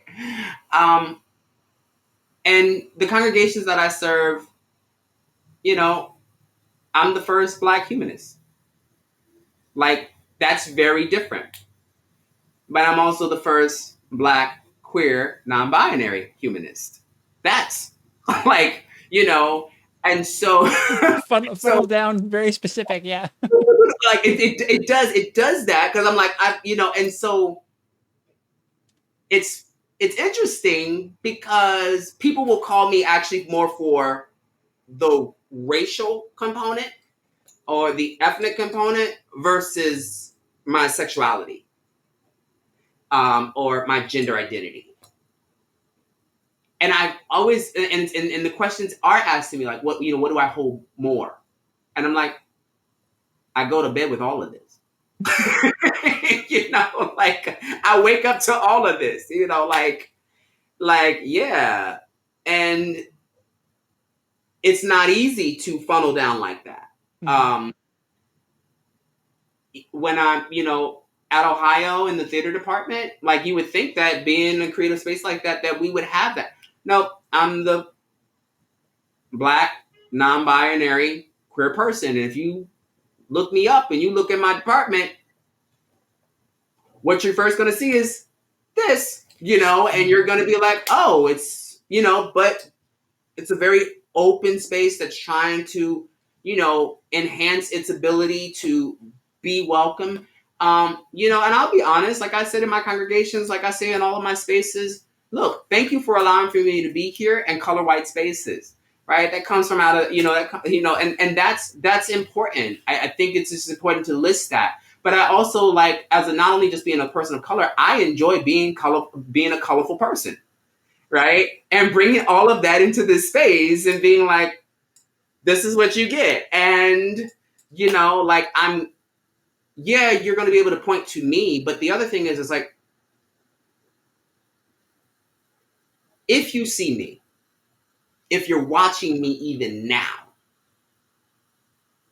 I am not to be a prototype. I am not to be the icon. I am not to be the staple. I am not to be a gateway. I am simply one person who wants to make a thumbprint for others to create the rest of the handprint. Mm-hmm. Because we are not a monolith. Not all people are the same. I am very, and so I think it's important to see that. I think it's important to realize that my narrative is going to be different. My journey is going to be different. And I think if we can hold that, even in this space, and just as well as I shared in my other spaces, I think that's the beginning of this work. I think that's the beginning of our healing as a global community. And I don't, I see it as a larger mission to think about this relationship as a macrocosm to a macrocosm, Mm-hmm. really making, full headway on the reality that we're trying to create. Well, and and hearing you talk about your identity, your various identities, and how they play into your daily life, I feel kind of privileged to have you in this space and to have you joining us because I feel like it sounds like being non-binary is sort of tertiary to you. It's a part, but it's not what you bring forward. Yeah. And so it feels very privileged to have your energy here in this space showing up for the trans community, considering that. Well, I'll say this, as I've been doing keep living for the past, from the past season, one of the phrases that started coming up for me a lot was I wanted people to find a home in me. There are so many things that rest in me that I'm just like, I am filled with possibility. There's no way that I shouldn't be able to look at, that somebody, should not be able to look at my experience and say, I want to find a home in you. And that allows for me to bring them in or hold them in spaces where they need that support, where they need that love, where they need that trust, where they need that moment of listening, where they need to come in and feel like they are seen. That's deep. It's a very deep reality, for me. And so, like, I hope, just like you're doing, we're helping people find their way home. Um, and that's a big part of this work. It's interesting though the way you frame that. You say that you want to be the home for people. I don't have the faith in myself and the trust in myself to feel like I could be that. I'm creating this space for that, but I don't have the faith in myself to understand that I can be that. That's interesting. We're gonna grow in together. I can see you and I growing into some amazing things and possibilities because I see I do see you doing some things that I think in many ways you're very, very careful of your privilege. And I see that if you see the possibilities that you are working at, you'll see there's a home in you. But the possibility requires confidence and a confidence in being curious. And curious, oftentimes we don't think that we're sure. but Yeah. actually there's a lot of confidence in it. And as someone who is, I can only speak for myself. I used to teach for 13 years in public school systems. And as an art teacher, all the students want to know are two things. Does this look good? And can I make this look real? Does this look good? And does this look real? Mhm. And if you think about our own human experience as adults, those are the questions that we still ask. Does this look good? And is this possible? Is this real? Right? Mhm. Is this real? There's something about this experience, even now, for you and I together, even in this space, with my show, with the network, with how you are, with how I am, we're not engaging power. At this point, we're not even engaging privilege. We're leaning into possibility that's asked that really confronts those two questions and saying, what do you think about it? And if you see what I saw today, what I saw today with people tuning in, what I saw today with hearts and sunshines and rainbows, what I saw today with hashtags and love languages going across the screen. I've been doing this for some time, but it's great when you can share your possibility with me, and I can share and I can share my possibility with you, and we enter into a space of holy curiosity where we are confident in our ability to find possibility in each other. And that dismantles what we think is a right.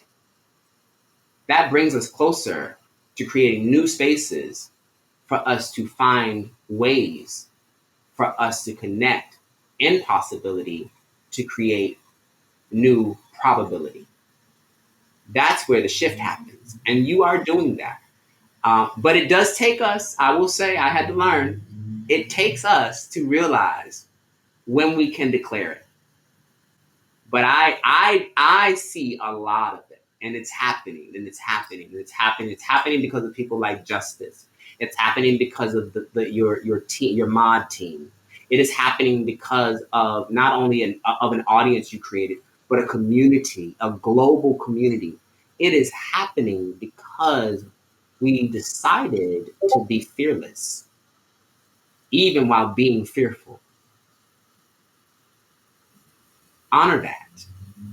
Let us honor that together. Let us honor that as a family. Let us honor that as a virtual community. Let us honor that wherever we are, that we are fearless while also being fearful.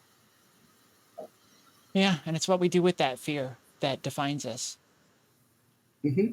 and becomes the legacy. Mm. So, what is your favorite thing that you've learned on your journey? I have, you know, uh, there's so much. Just, I'm like, I love, I, I, I'm just grateful that I had to come to the reality that I could wake up scared to myself, scared of my truth. And I was so scared of my own truth. I'll tell you this how much I was scared of. I was so scared of my truth of waking up every morning. I did not want to lose sight of that fear. Most people, when they're like scared, they adjust themselves. I literally knew, I would think, oh, I can't wear that today. I can't do this today. I can't, I need to make sure I look like this because I got to go here. And when I started doing that, I realized I was operating from a place of fear and scarcity. Coming from a place of fear and scarcity. And I said, actually, you take that scare that you have and you embody it to a place where you realize you actually need to transform it And I would actually, instead of adjusting myself because of my fear, I would step more into it because I needed to defeat my fear with my bravery to be myself. It is a big deal, honey, to wake up to yourself and actually have that much level where you're like, I am scared of myself and what might come out. I'm scared of myself and to think of what may happen. I am scared of myself to realize I actually might be, I might, I might want to put this on. I might be attracted to this person, or I might want, and after a while, I might want to create this. I might establish it, and you get to a place where you're like, actually invite the scare for a minute and balance it out. And if you can succeed over the scare with bravery, it's almost like a scale. You can balance it out, but you don't want it to equal out too much, because the truth of the matter, you want this to be you want your bravery to be more than what your scare was. And that's what I had to realize along my journey. It helped me. It really helped me. And so when I do walk in the world, I walk here. And it's like, oh wow. And then I forget that scare. I forget why I woke up with all the anxiety. I forget why I was dealing with social depression. I forget why I cared in the first place. I'm like, yes, like I'm queer as in fuck you. Oops, like there it is. And people be like, oh, like, oh, that's what that, like, yeah, that's why I really don't care. And people be like, okay, but I got there. Yeah. And that has been the journey. That has been the journey. And to take back my narrative in all of it and be like, I actually don't owe you this scare. I'm not gonna pay you with my scare. Mm-mm. Mm-mm. This is not the fall. This is not the fall. What is it? The fall fair. I don't have to go through no creepy little haunted house and pay for somebody to scare me anymore. Nope. I'm sorry. My integrity and my character is too well intact and too well invested in for me to give you all that attention. Not today. Not today, Satan. Not today. Okay. Well, I love the idea of taking the power out of that fear, and we still have we're governed by the lizard brain, and our reaction is fight or flight. There's several other F's listed in that, but I'm going with the high level just for simplicity's Mm-hmm. sake. But so all of these fears come up in things that we do in our day-to-day lives, and I feel like what you're saying is, as you are embracing that fear and really examining it, you start to realize what fears are real and what aren't, what you can overcome and what you can't, and or what situations really should cause fear, and where you are literally truly in danger, and yeah, it helps you balance things out and look Yeah. at everything different, and then things that you're afraid of, then you're just curious. You're like, okay, I'm fearful of this. Let's see what happens. Yeah. Yeah. No, it's all about, yeah. What I hear off of that too is like, there is a need to, I've been saying since we've been talking also about like, evolution, but I think there's another thing that's coming to me now, is the need to also elevate, like, and I'm gonna need to sit with that some more. But I'm just feeling in my chest area this need to like elevate my heart, elevate my mind, like, and rise above. There was I'm beginning to think about there was a video some time ago, 2 years ago, that came out where uh, a hotel a hotel clerk was helping a woman. The woman got very indignant, and the clerk began to lift up his hands and said, "It's above me. It's above me." It was above him. And so I think there's a part of a lot of our experience that sometimes we got to get to that place where it's above me. You know, this is not my pay grade, honey. Yeah. This is not in my pay grade, honey. It's above me. You know, I ain't got nothing else to add to you other than it's above me. And maybe that is the elevation too. Well, you know, and I'm willing to sit, you know, I'm you know, now you didn't spark the scholar in me where I'm like, let me go find some things on elevation and how that happens and how we do that, because we need to get to a place where it's important to understand our position, but also understand our preposition and how we can overcome our situation. If something is above me, then that means I can go under you. But one way or another, I'm gonna maneuver around you. I don't care if I got to do the electric slide, honey, and get around you. I'm gonna do it. Okay. You know, I don't care what it takes. If we need to do a hold down and I need to go ahead and get in my line dancing and put on my cowboy boots, we can go, baby. Okay, because one way or another, I'm gonna get around this because look, we as trans and gender diverse folk, we know how to maneuver if we need to. So we're gonna sashay. We're gonna sashay right on away from you, honey, if you wanna act like you ain't got no good sense.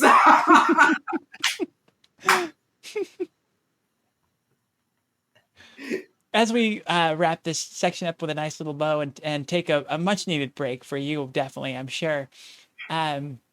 What are the key pieces of advice, or what is the key advice you have for young or closeted trans, non-binary, gender diverse folks out there? My babies, my babies, my babies.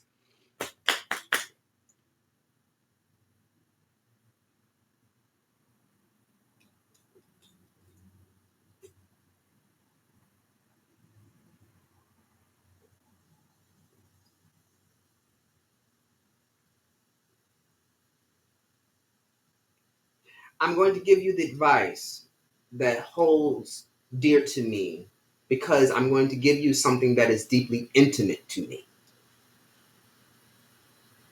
I'm inviting you in a deep meditation walk. This is for my young babies here. And if y'all and for those who still have a youthful heart, I invite you to do this meditation with me.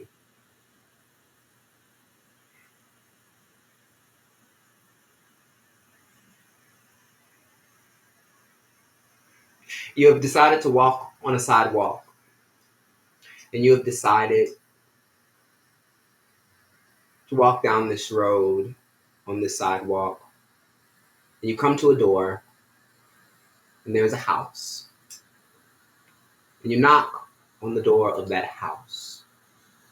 You take a deep breath, because you don't know what's on the other side of the door waiting for you. Take a knock. Maybe it's a hard knock. Maybe it's a soft knock, because you're unsure. But knock nonetheless. I want you to just knock. And I want you to take the moment to take that deep breath that is causing you reluctancy, causing you hesitation, causing you fear, maybe causing you anxiety. And I want you to get prepared because I'm going to open the door. I'm going to meet you at the door. I'm going to smile at you. And I'm going to tell you to fall in love with the learning of yourself.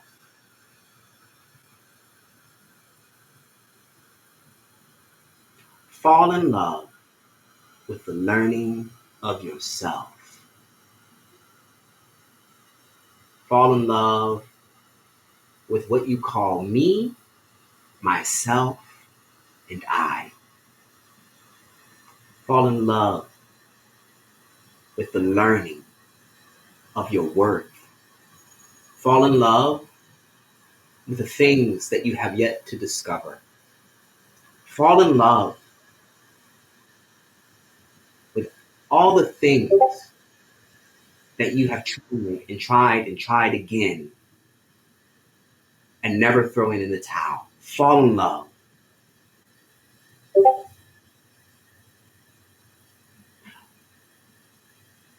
And anytime you want to come knocking on this door,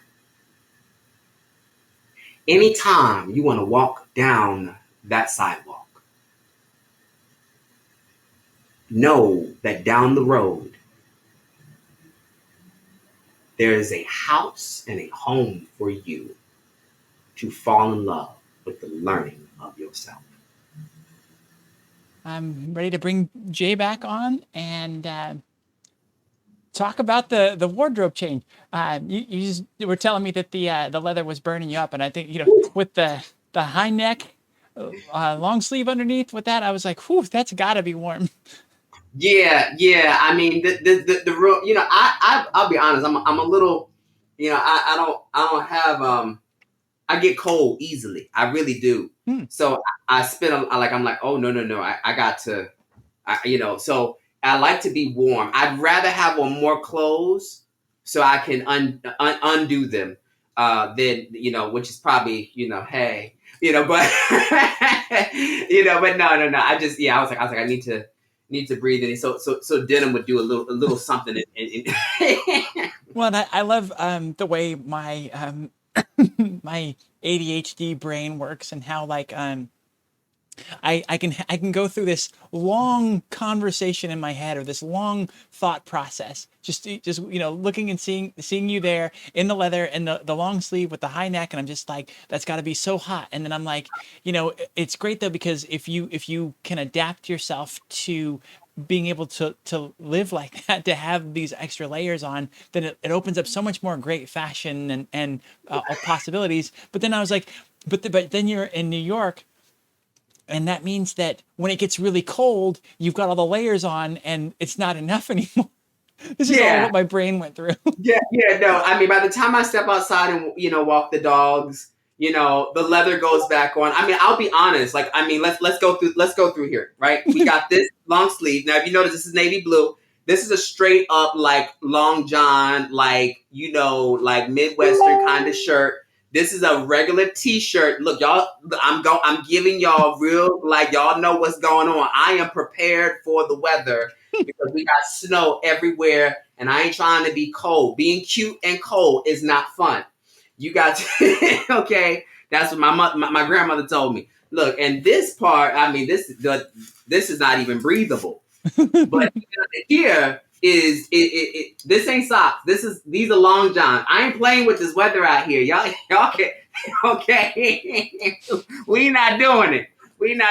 So and if I need to, the hat can come on, and the hat is just it might look stylish, but let me tell you something. This hat is warm. I will burn up with this on. So that's why I was like, let me just take this off because the hair will get frizzy and. Y'all lucky. I'm gonna make sure next time I do this show, I'm gonna come with my night clothes on so I can switch it to be like, I'm ready for my close up, Mr. DeVille. We're talking about clothes. When you were talking about loving your heels, and it's just like, oh, I can't wait for the day that you and I can hang out in person and walk down the street together in fabulous heels and just rock it. Like, oh yes, find me. Let's go. I will tell you, I am a Fluevog fanatic, John Fluevog. okay. So if you have not, I will tell you now, it is an addictive shoe, and I think every queen, every person who identifies as royalty needs to have at least one Fluevog in their life. Okay, so I'm gonna tell y'all right now, find your Fluevog, John Fluevog, find the shoe that speaks to you, because those shoes will move you. They are. I have a few good ones in my closet. I'm really, really happy about. John Fluevog. So and highly supportive of our community, and so I definitely am all about that. I will look into that after this. People are talking about the temperature in their various spaces here. Um, and yeah, going back to that, you're talking about all the layers. I went to excuse me, I was in Paris for in December a couple of years ago, and I feel like I took everything. I'm a California girl. I've lived out here since I was 11, so and it doesn't even take that long. A year or two, and you're already just a complete pansy to weather because the weather's so perfect where I'm at that like if we get any weather, people are complaining. Um, and so I feel like I took everything I owned and I layered it all together, and I was still freezing my little butt off. Look, I like I tell you, Cali is a very very unique place. I mean, depending where you are. I mean, I have to say, LA during November really did me in. I was very impressed with the weather. I was like, oh, I can do this. I can do this. I was like, I like this. I was like, but I have to say, I am all about winter. I am Okay. all about winter and fall. It's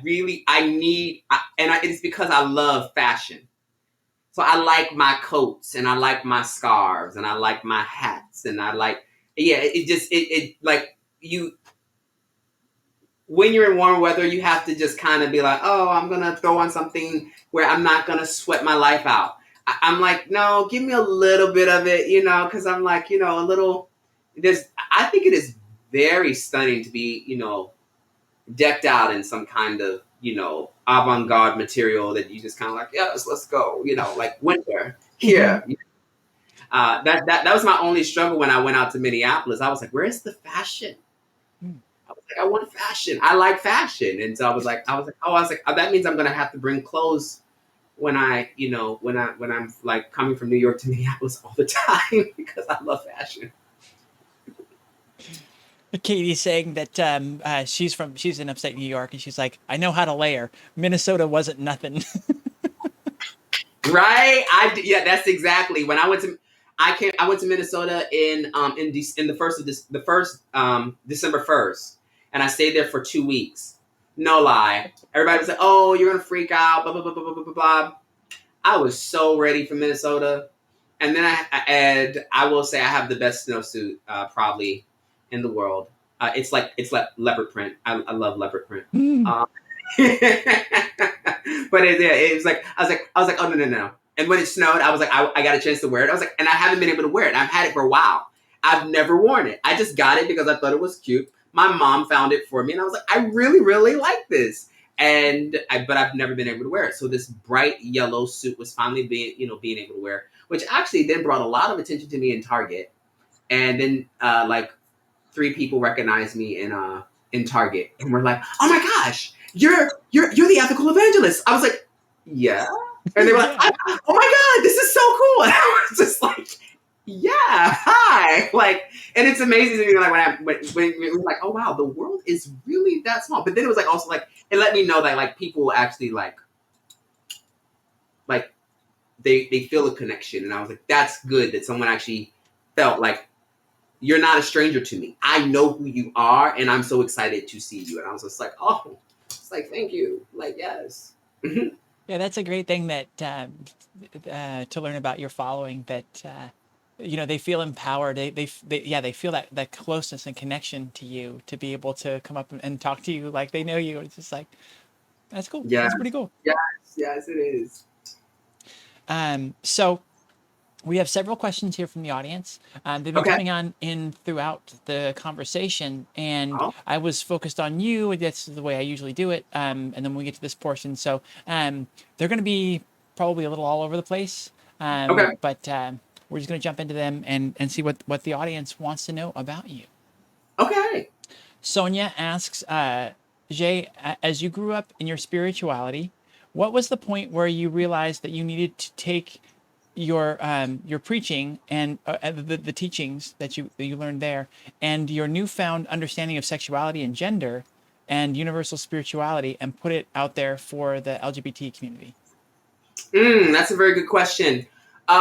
You know, I So oddly enough, I grew up in a tradition where I literally was, set up to preach by 13. In a tradition where like that's really young for some, but it kind of comes from a biblical narrative, particularly um, the black the black religious experience in some cases, some black religious experiences, depending on the denomination, especially mine. Uh, it was not examining biblical framework um, from a very objective place. It was very subjective, and it was very, how do you live the word? So Jesus was waxed in wisdom by the age of 12. And as a result, I had to make sure that I was prepared to either go into ministry or preach by 13. So this stayed with me for quite some time. Um, when I had stayed in the church for so long, all of my life. Um, I went to art school, going to Pratt Institute, and I can be honest, I still was very involved with the church in a way, but I realized that the church couldn't hold space for artists. And that was very unique. And I hated it because I really loved my artistic friends. Before there was really a conversation about pronouns and things, um, I had a friend who identified as it, and we would have to use terms like it and thing to describe, who they were. And this was an art school, like that's why I wasn't weirded out by the idea of somebody, identifying as, as a vampire, or as, those were just things that were happening in a creative community. So by the time it, kind of, I realized, I was like, the church and the religious experiences did not have capacity for such creativity. And especially Western ideas of religion just didn't have space for it. Let alone did they have space for their own sexuality. My gosh. Oh, everybody got on the chastity belt, you know. Um, I think that but what it did give me the opportunity to do is really see that need. And I began when I did get to Union Theological Seminary, where I studied, I really needed to see and understand how to be accountable. That's where I wanted to be. I wasn't trying. I could have had the argument of, well, I want to be a great minister, but I actually realized that wasn't going to be me. I realized that I wasn't going to be a great pastor. That wasn't going to be me either. And when I say great, let's just be real. From the Western paradigm, or for the religious paradigm, and just for a Christian paradigm, it was like, I have to be pure, which nothing about me was pure. Um, there was no way for me to communicate about my HIV. That's not pure. There's no way to talk about queerness. That's not pure. Being creative, it has to be everything. Everything has to relate to God. And I wasn't always interested in always using my creativity to exalt something, or exalt, the concept of God. Um, I needed to know what a dear friend said to me, which actually helped me along my journey. It wasn't that God didn't exist. It was the question if God could hold space for the person like me. And that was a very interesting concept, because I never thought that God could hold space for a person like me. And as a result, I mean, yes, I am humanist, but I also don't think of it in a way where I debunk God. It's not that I'm anti religion. I'm just non-theistic with my approach. But I can use various, concepts around theology. But it was helpful for me to ground myself in making sure that I shared in the liberation with everyone and every part of myself. If I was going to be free in one area, I need to make sure that I was free in all of my areas in order for me to talk about other people's liberation. Because I was already preaching sermons against myself years ago that I didn't even realize. I was just preaching sermons against myself and never realizing the impact that it had until I actually decided to be accountable. So when I tell people that I'm a theologian, it's not that because I study religion. It is because I decided to be accountable for the way that I use my faith. And that way I'm able to undergird people with understanding how to be accountable to them and for them to understand. So yeah, that's been kind of my underlying factor. So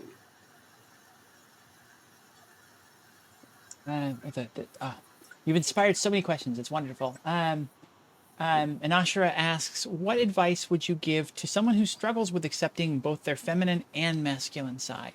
That dichotomy, that thing that we're told have to be in opposition and cannot blend, cannot coexist. yeah. I really wish I really do wish I had a deeper or not well a more solidified answer. I really don't. Because it is nerve wracking because you're trying to balance. You're trying to find balance. I find. And I believe it or not,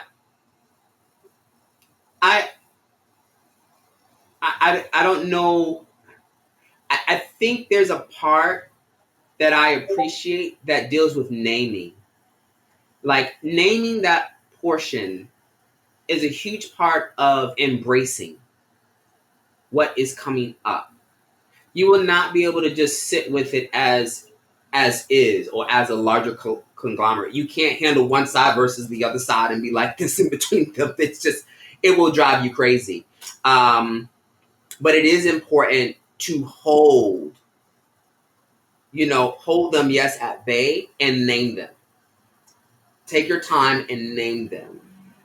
I know I know when my fem side is arising and I'm able to name, oh, this is my fem side. Because I think it is important to have the moment to name it or name its energy so that you can embrace it. Or sit with it and name it so that are you ready to embrace it? Because sometimes you're not going to be ready. Sometimes you're going to feel like it's not the place. Sometimes you're going to be in a complete anxiety thing and you're going to be like, this is not what I want to show. But why is it showing? Name it. Name it so that you can understand it within the freedom of your humanity. Name your mass side so that you know how that energy is coming and so that you are clear about your ethic on what you are experiencing in that moment. Naming those things has been very helpful for me. Now I can say that. And when I name my feminine and my mask, when I name for those who use Carl Jung, I do recommend Carl Jung and the archetypes, understanding the anima and the enema. I mean the anima and the animus, which are archetypes regarding the masculine and the feminine. I find that psychology and those archetype images very, very helpful in really helping us identify, not as definition, but identify. Knowing I know when I am experiencing my fem side, that is my mom. I know when I'm identifying parts that are like my father and holding them simultaneously. And if you and there might be and for those beloveds who do not have those experiences or those relationships with their family, and they are like, look, I don't want none of them. I understand that too, and that can happen. And you know what? You name them so that you can claim their freedom in your life, because it's your job to heal.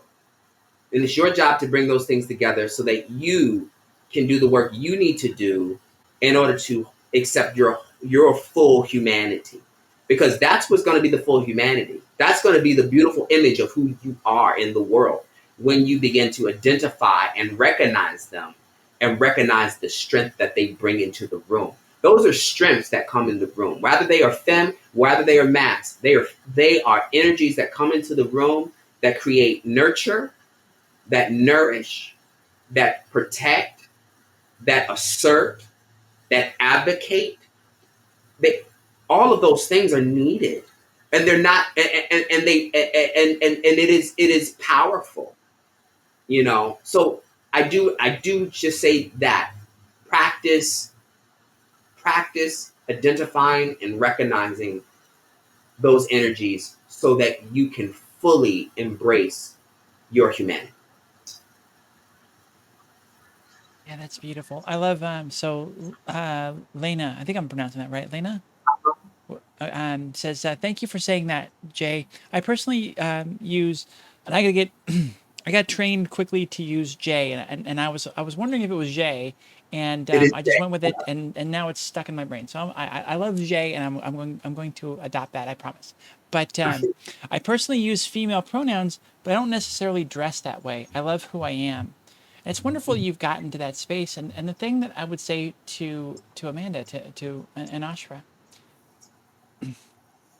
is to make sure the thing that I talk about most in transitioning is patience. I think that's the biggest key is patience for the people around you. The people that struggle with pronouns and names, the people that struggle to accept, and core to that is patience with yourself, patience in your exploration. Allow it to ebb and flow, and if you've got non-binary, forgive me for coining a phrase, non-binary tendencies, where you regularly have the different sides, the masculine and the feminine, coming in at different points. I hesitate because now I don't want to say sides. I don't want to put them in opposition to them to each other. They're different. Yes, they're different, but they're not necessarily in opposition. And have patience with yourself to accept those things, to explore and figure out, is what of each works for you, or is it something that ebbs and flows, and some days it's more femme, some days it's more mask, and don't allow yourself to think for a second that either of them shows weakness. Like Jay said, like neither of them is negative. Neither of Yeah, them is a weakness or is a shortfall. If you have gained something from identifying as female, and yet you feel a strong masculine impulse, don't think that. Don't lump something on yourself that's you being weak or failing in your femininity. Honor that this is something that you need to explore and express at that time. yeah. That you hit the nail right. That part right there, which is the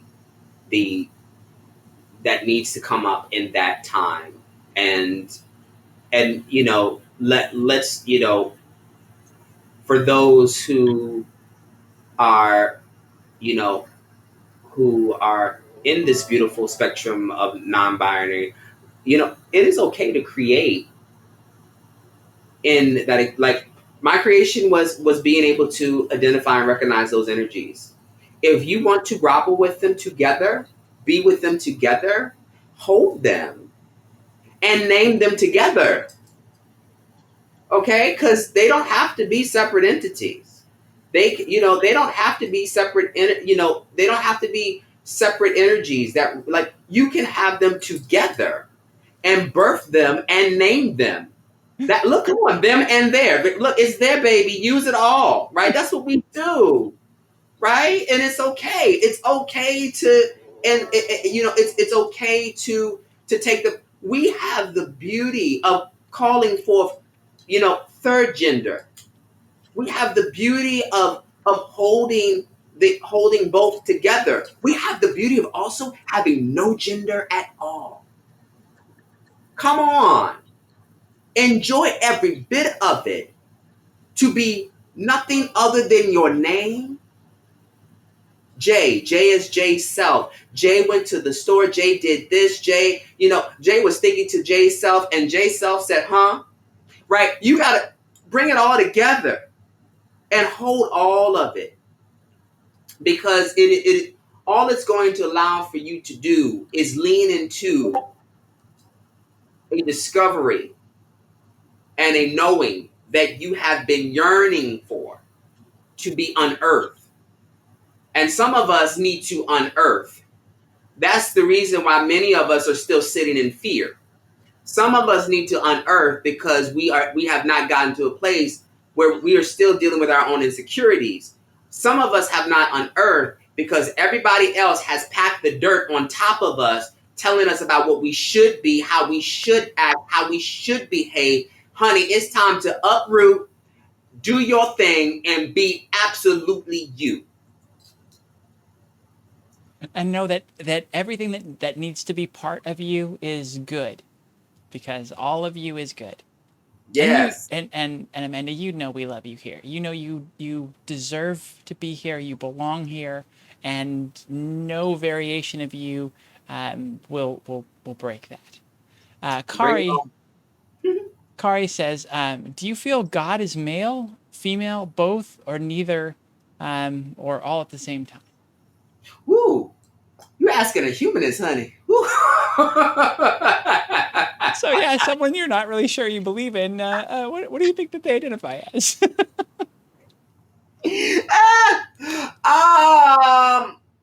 when I am in, so I will. Can I be theological with y'all for a minute? When I am in any Christian space that can handle the progressive language, I am very clear that I will use God as God. I will only say God, God's self, God, just like I did early with my own name. I just keep saying God. I don't even bother to get into the context of gender. Um, you know, Most people will be like, well, God is a he. I'm not, I really, I can't give that over. Like, that's too easy. you know, and, but I do, and from my own personal view, like, I mean, God is an equation. So I know that's probably gonna mess with some folk, but God is an equation. Uh, you know, and if you want, there is an ability to use the equation to create a result.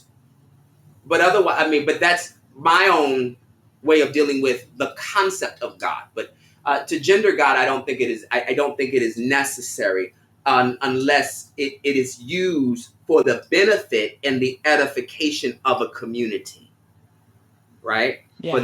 That's where the theological accountability comes in. Because I'm not going to take God away from my trans siblings if they need God. Mm-hmm. And if they need God, and God be a trans woman, then trust me, I have enough theological fortification to make sure that all day, every day, God is on the runway doing the thing, honey, all day, every day.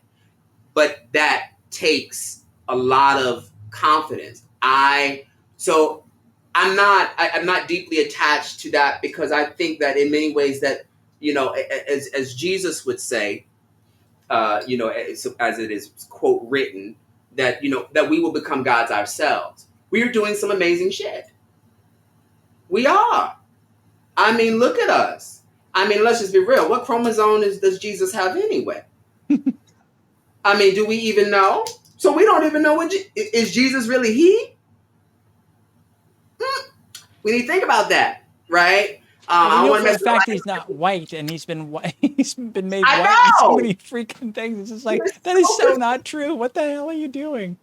I'm like, we don't know what chromosome Jesus is. We don't know what I'm very. I would like for us to sit with all of those beautiful things and figure out ways in which we need to hold our absolute faith in relationship. I really believe that now. if I wanted to get a, if I really want to push on, I'd like, I judging by the chromosome idea, I wouldn't be surprised if Jesus was, Jesus, and giving me everything. I wouldn't be surprised. I just, I'm like, and why can't, you know, why can't she be a diva? Why can't she be a diva who got it going on, walking through? Now I'm not a fan of being homeless and eating locusts and honey. But if that's what Jesus had to do, that's what she had to do. Uh, but that's the story, right? We don't. So I hold a very and trust me, I'm not trying to mock anybody in their religious experience. It is all very serious, but I invite us to not Yes. get confused with thinking about this as there's a big difference between how you were ministered to versus how you theologically engage. It's okay to ask questions because questions help us become accountable for the faith that we do not yet understand. Ministry is an instruction. That's a very big difference thing. But if we practice healthy questions, we will be able to create healthy ministry. What I have seen as someone who has been in religious communities, I have seen unhealthy ministry. And unfortunately, sometimes coming from unhealthy theology because we don't know what questions to ask. And we are scared to ask those questions. And as a result, because we are scared to ask questions about certain things regarding our faith, we are scared to have faith in ourselves. Yeah. Because we refuse to ask the questions that we don't want to know about ourselves. So what I am asking you to do as a human being and as a person is to ask the question that you dare to love yourself enough to ask so that you can operate in the fullness of your calling, your purpose, your self-determination, or whatever it is that calls you into the world of beingness. Well, I think that's so interesting because it illuminates the tendency for a lot of people in uh, that do the preaching, that do the ministering. They are coming from such a place of power Yes. that they're not willing to question themselves. They think that okay, this is the truth, and that's the way they present it. That this is the truth, and I don't think that's the way that any of it's intended. I think it's an interpretive truth, and a truth that is personal to you. Again, being kind of I came from a religious family, a Christian religious family, but I wasn't forced to go to church after a pretty young age. So I developed Mm-hmm. pretty far outside of that. But some of the things that I've held dear, or I've absorbed from what I've heard is that that's in that God is within in us, and you know um, the faith is within us, and how we interpret and the things that are meaningful to us. um I'm losing my point, but No, I mean, I think as you were talking though, this the thing that does resonate with me and making the connection. I mean, based off of the question, right? Is our ability to once again, as I was even talking about today, this idea of reclaiming our community, reclaiming. If God be in, if God, if we can claim the divine in us, then the key word there is us, a collective. That there is a larger part to this. I invite all of you to go and listen to Beyonce's Bigger album from The Lion King. And that song, Bigger, just really resonates very well because I think it really holds the idea that God in is not just this personal God. God is community. And God, if there be God, I mean, right, like in here, and I say that in the sense where James Baldwin, for those who have probably read James Baldwin, uh, wonderful cultural critic and author, says this: if the concept of God has any validity at all, if the concept of God has any validity at all, it must make us more loving, more freer, and it should make us, even what is it, bigger. And if God cannot do that, then it is time to get rid of God. If you're not going to grow, if you're not going to be more loving, if you're not going to be more caring, and this is things that we think that are attributes and characteristics of God, and that's not happening because God cannot handle your becoming. I would think of why you do believe or what you actually do know about God, right? And that is, and it's okay to place that under question. And I mean, even St. Augustine says that a God comprehended is no God at all. So where's your mystery for yourself? If the divine be in us, let us be in search of meaning of our daily life and our daily journey as queer folk. Queerness is filled with possibility and wonder. It is filled with wonder, and it's filled with play and pretend. It allows for us to be children and at the same time simultaneously mothers, and for some of us fathers, because queerness has possibilities that place us in dynamics of positions and roles and energies that we can explore our most desired self. That's why we're on the horizon, because we are exploring our most desired self. We want to wake up to ourself,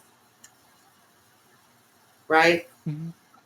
Yeah, that's not to be too poo poetic, but it's just like, yes. Just get it. Just go all in. It's fine.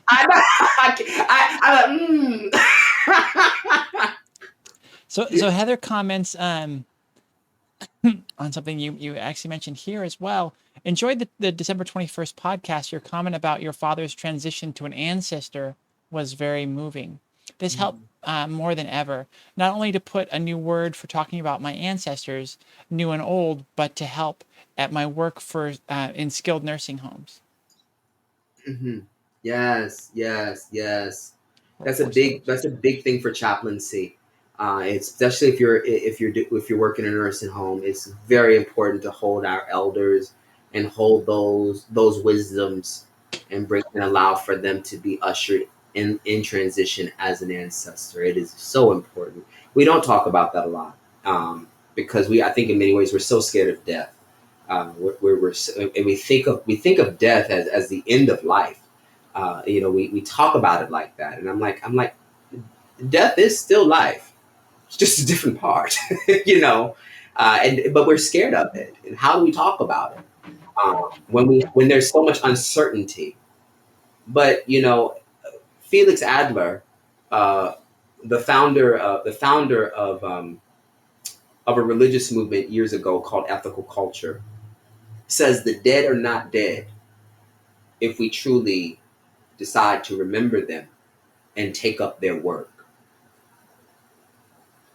And we are taking up a big work with our transcestors, with our ancestors, with our various ancestors that were lost even at early ages. we are holding the tensions of not only those who are now seasoned, who went through and fought for justice, but even those who are even after them, the mature, right? There's the seasoned, there's the mature, there's the emerging. You know, look, don't make me go down the range of age, because people be getting, I'm not old, honey. I don't get old. I get experience. Uh, you know, but I think those are things. So I'm glad that has helped you. I'm so glad that has helped you, and I'm glad that adds language, because we need it. We need it. We need it. We need it. Shai asks, when did you find your voice to speak out about who you were to be the change to help the world? Right after seminary. Right after seminary. I wish it was another way. I wish there was another thing to say, but it was really right after seminary. I was really.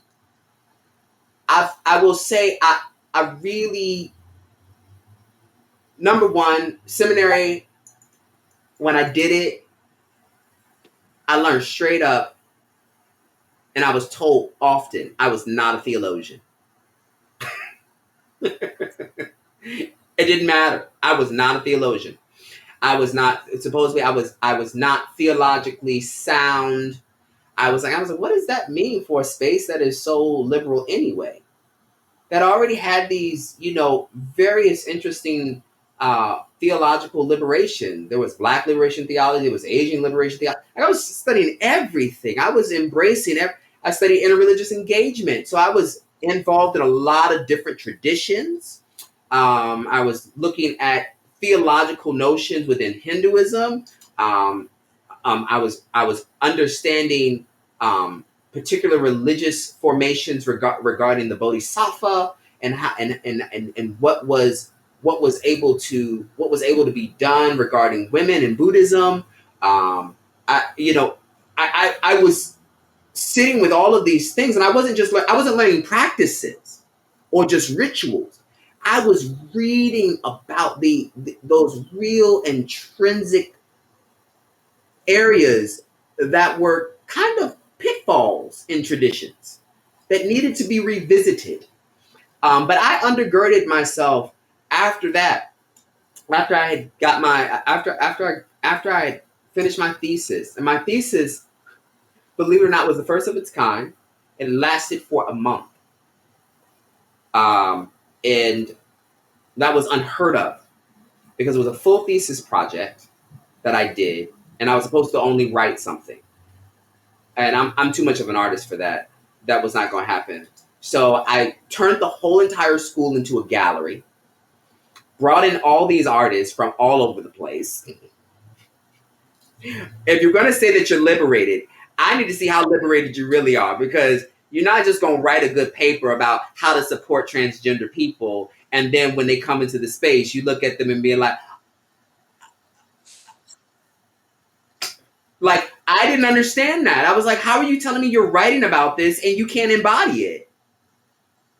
I come from a people that you got to embody. How are you going to tell me that you're writing something to support, you know, non-binary folk, and you're writing a theology on it, and then when they're in front of your face, you can't tell them or use even the very language that you wrote about to validate them.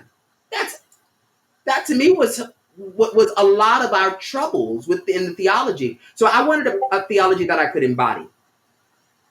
I wanted a theology that I could embody. So I realized that was going to be my trouble. And as a result of that embodiment, I understood it wasn't that I wasn't a theologian. It was simply that I decided to embody a theology instead of write about theology. I wanted to really be able to attend to the needs of the people that needed me the most. And that is how I got my voice. That is how I got my voice. And I refuse. And I'll tell you right, I will refuse. If you don't hear from me, it's only because I'm trying to figure out how many ways I can sneak attack you with something very embodied.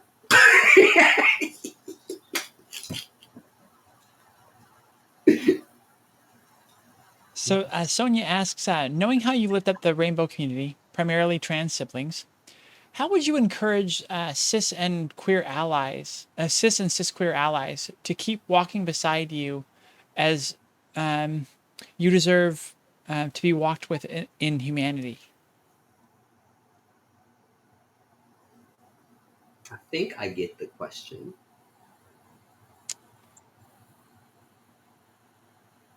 Trying to get people to walk alongside, especially cis. You know, I say I often I give this example. I think some people might know this example. One of the things that I give in this, as I say, look, I think people do a very good job being socially and politically passive aggressive. Right? Come on, look, I ain't gonna lie. Yeah, look, we are very and you know what? I work around a lot of liberal progressive folk who know the language, and then they get real happy about everybody should be they and them. We're just gonna walk around and say everybody's they and them, and I'm like, no, honey, because if everybody doesn't feel like they are they and them, don't do that to everybody. Don't, because that's a cultural erasure. That is an issue. But you can't tell people who are so progressively liberal that that's an issue because they struggle. But I'm like, this is because we have decided to get to a place where we are so pedigreed, and we become pedigreed in society where if you cannot meet these benchmarkers of acceptance that are gatekeeping, believe it or not, these pedigrees are gatekeeping. So if you're thinking that this is like, oh, I need to know the next lingo, I need to get, that's gatekeeping. That is just microaggressive gatekeeping. And what it does is, bring us into a space where there are other levels that we need to aspire to. And I can tell you, I think it's important to call people in. You don't have to call people out. There's an article, if you look it up, it's in the New York Times. Just type in call in instead of call out. And I can't think of the full title of it. But that will help. I think that's a good resource to start with, and understanding how to get people to be allies. I often have to call people in because they are so stuck in intellectual pedigree that they become gatekeepers. And unfortunately, our cis hetero friends get stuck in that, and they are not open to new progressive possibilities or developments that are simply human evolutionary practices, right? So that's one of the things. Your face got me wondering over there, what's going on? I love your face. You serving face. Oh, what is that? Sorry, it's the problem with being the host of a show as well as the producer at the same time. I'm dealing with messages and things coming in from different places, and I was like, did I say something wrong, honey? Let me know so I can correct it early. Because I'm getting ready to give some. I'm like, let me know how I can let somebody know. Look, let's enter into a space of reconciliation. Because I ain't coming here to hurt nobody's feelings. So no, I love it. Yeah, no, I'm just doing my own thing. I apologize. No, you are so good. Look, I like face because otherwise I make a lot of faces. So I'm glad I don't have no chats happening on this screen right now because I would be looking like, what? Ooh. Hold on, Emily. Give me a second, honey. I got to handle this. Well, we had our first ban of the night, so that was fun. I was looking at that too. Moving right along, Shy asks, Jay, how do you deflect the questions people ask about your body and how you identify? People ask really inappropriate questions regarding changes I want, etc., and it gets really uncomfortable. How do you do that in a direct yet relaxed manner? How do you correct somebody when they're asking an inappropriate question and bring that love we were talking about, the love and the patience for them. You want to love yourself? Do what my home love does. My home love on queer on Queer Eye. Anytime there's something that's like, one of the people are uncertain or very uncomfortable about new changes, especially maybe aspects of like what I can't think of their name. What is their name? The one with the hair. My mind is going blank. On Queer Eye. Hold on. Technology is my friend, and Phone a I'm friend. look. Give. Okay, come on. There we go. Google. Let's see. I'm make sure I use the right name here because I know all your look. If somebody messaged you about it, Emily, let me know. Jonathan? It's Jonathan with the long hair, right? That's what Sugar Baby Story. Yes. Yep. Okay. See, she got my back all the time. Right? Butchered your Jonathan name. I does this apologize. I thing. know I butchered it. I apologize. No. You okay? Yeah. No, we good. Story Michelle. Yep. That's my baby. They but yeah, Jonathan does this thing where Jonathan actually loves Jonathan self radically. And as Jonathan is loving himself radically, Jonathan actually says, like in one scene where a gentleman says, "Oh, what's up with those boots?" And Jonathan says, "Oh, you like them, right?" And it's a call-in. It's a radical invitation to be like, you only brought attention to it because there's something about you. Jonathan gives the problem back, in the words of James Baldwin, gives the problem back to the person who actually is uncomfortable, who has questions about their own body in relationship to them, right? So, it's like if I said, Emily, what's up with those earrings? Aren't they fabulous? Yes, come on, right? Let's get that practice going because we I need love to, that. I love that. Yeah.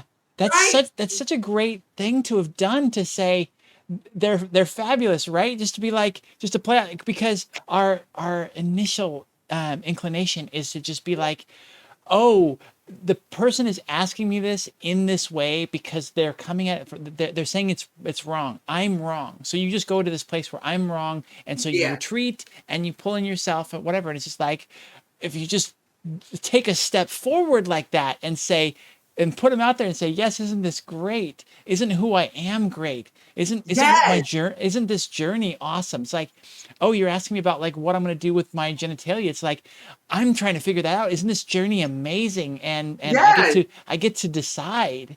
That happens at that. I don't know if people have this in their community. I know in the States we have a place called AHF. It's for AIDS and HIV, testing and everything. They're amazing. But all of their staff is trained. Every time I would say, they were like, "Oh, so do you have sex with women?" Yes. Oh, that's so cool. I was like, "Oh, wow, thank you." Oh, do you have sex with men? Yeah, that's really awesome. Like, I mean, they're excited for my journey. And I'm thinking to myself, like, what's wrong with me that I actually can't be like, oh yeah, I am.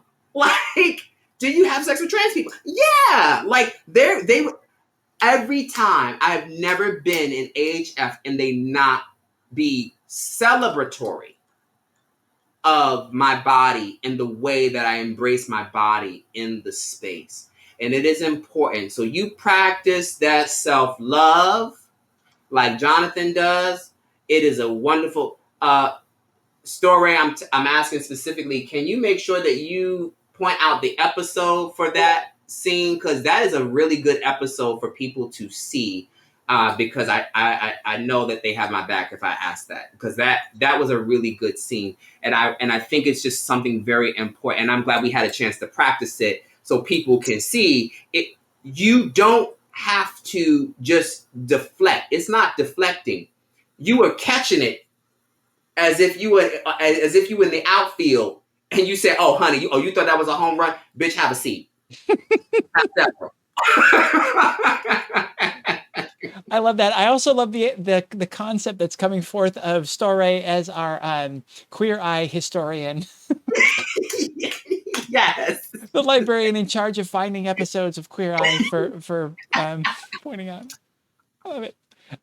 Just two left. Death Pixie asks, what is on your chest? What is the significance of the artwork that's on your chest? Oh, this is a piece. So what this is, matter of fact, I'll take it just completely off for a bit. This here is, let's see, a good. There we go. This is a cowie shell. It's a Wow. very, very large one. Yeah. And so, yeah, I know this. And so this is often, you'll see me wear a lot of cowie shells and a lot of my adornments. A cowie shell is a representation of once again that spiritual guide by the name of Elegba, who is an African spiritual guide, and they are the spiritual guide of messaging and the crossroads, and they are often identified as a trickster. And so this is something that would also be used to do what is called a divination. So I keep this on me in addition to others as a reminder of my African ancestry and my community, because this speaks to the transatlantic journey from Africa to other parts of uh, America, as well as other colonized Eurocentric places, and how we've had to hold our stories. This very thing is a symbol of storytelling, cro- uh, cro- um, crossroads, messaging, divine interpretation. It's a very, very powerful little symbol that I appreciate. This is designed by a California designer by the name of Von Renique Design. You can find her on Instagram. She makes amazing jewelry. I do recommend her. She makes a lot of the pieces. As a matter of fact, this piece here is made by her. And that's, yeah, I'm very grateful to have met so many artists along the way, which speak to also how I adorn myself and see myself in the world, and things. So you commented about as you were speaking about that piece that it sounds so much like the raven slash crow. Does that resonate with Yes. you? Okay. That would resonate a lot. Yeah. Yeah, that they hold. It's a very it has the very same properties, very similar elements. Yes, definitely. If you're earth honoring and you understand those pathways, yes, indeed. Wonderful. One more question, and then we can wrap it up. We're nearing the 2 hour. Well, yeah, because we started early. We're very much nearing the 2 hour mark, and it's been an amazing conversation. Let's get with Midvani's question. Went to art school to Parsons. Do you ever Oh, show your art in the New York area? yeah. You know what? I have not shown in. I've shown my films and things. So I make films. Me and Storre, we make films. Storre is more of the filmmaker than I am.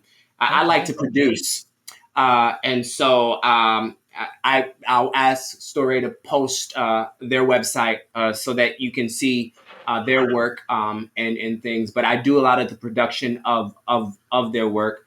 I also our partner. Phoenix Sparks, brilliant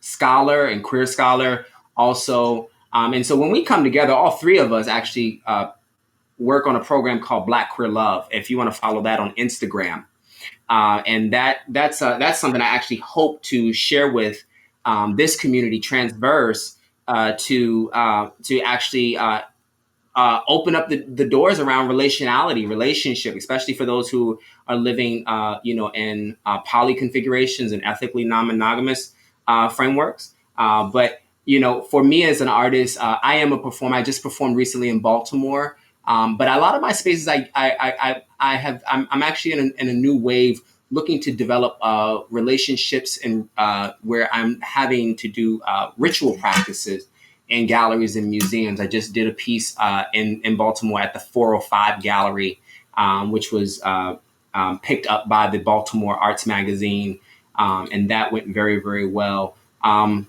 And so, yeah, I'm definitely in the artist world, just layered, very, very layered. And I really like to undergird artists. I'm probably better, I would say, at undergirding artists because of my background in arts and cultural administrations, and being able to network, which is why I'm probably here now.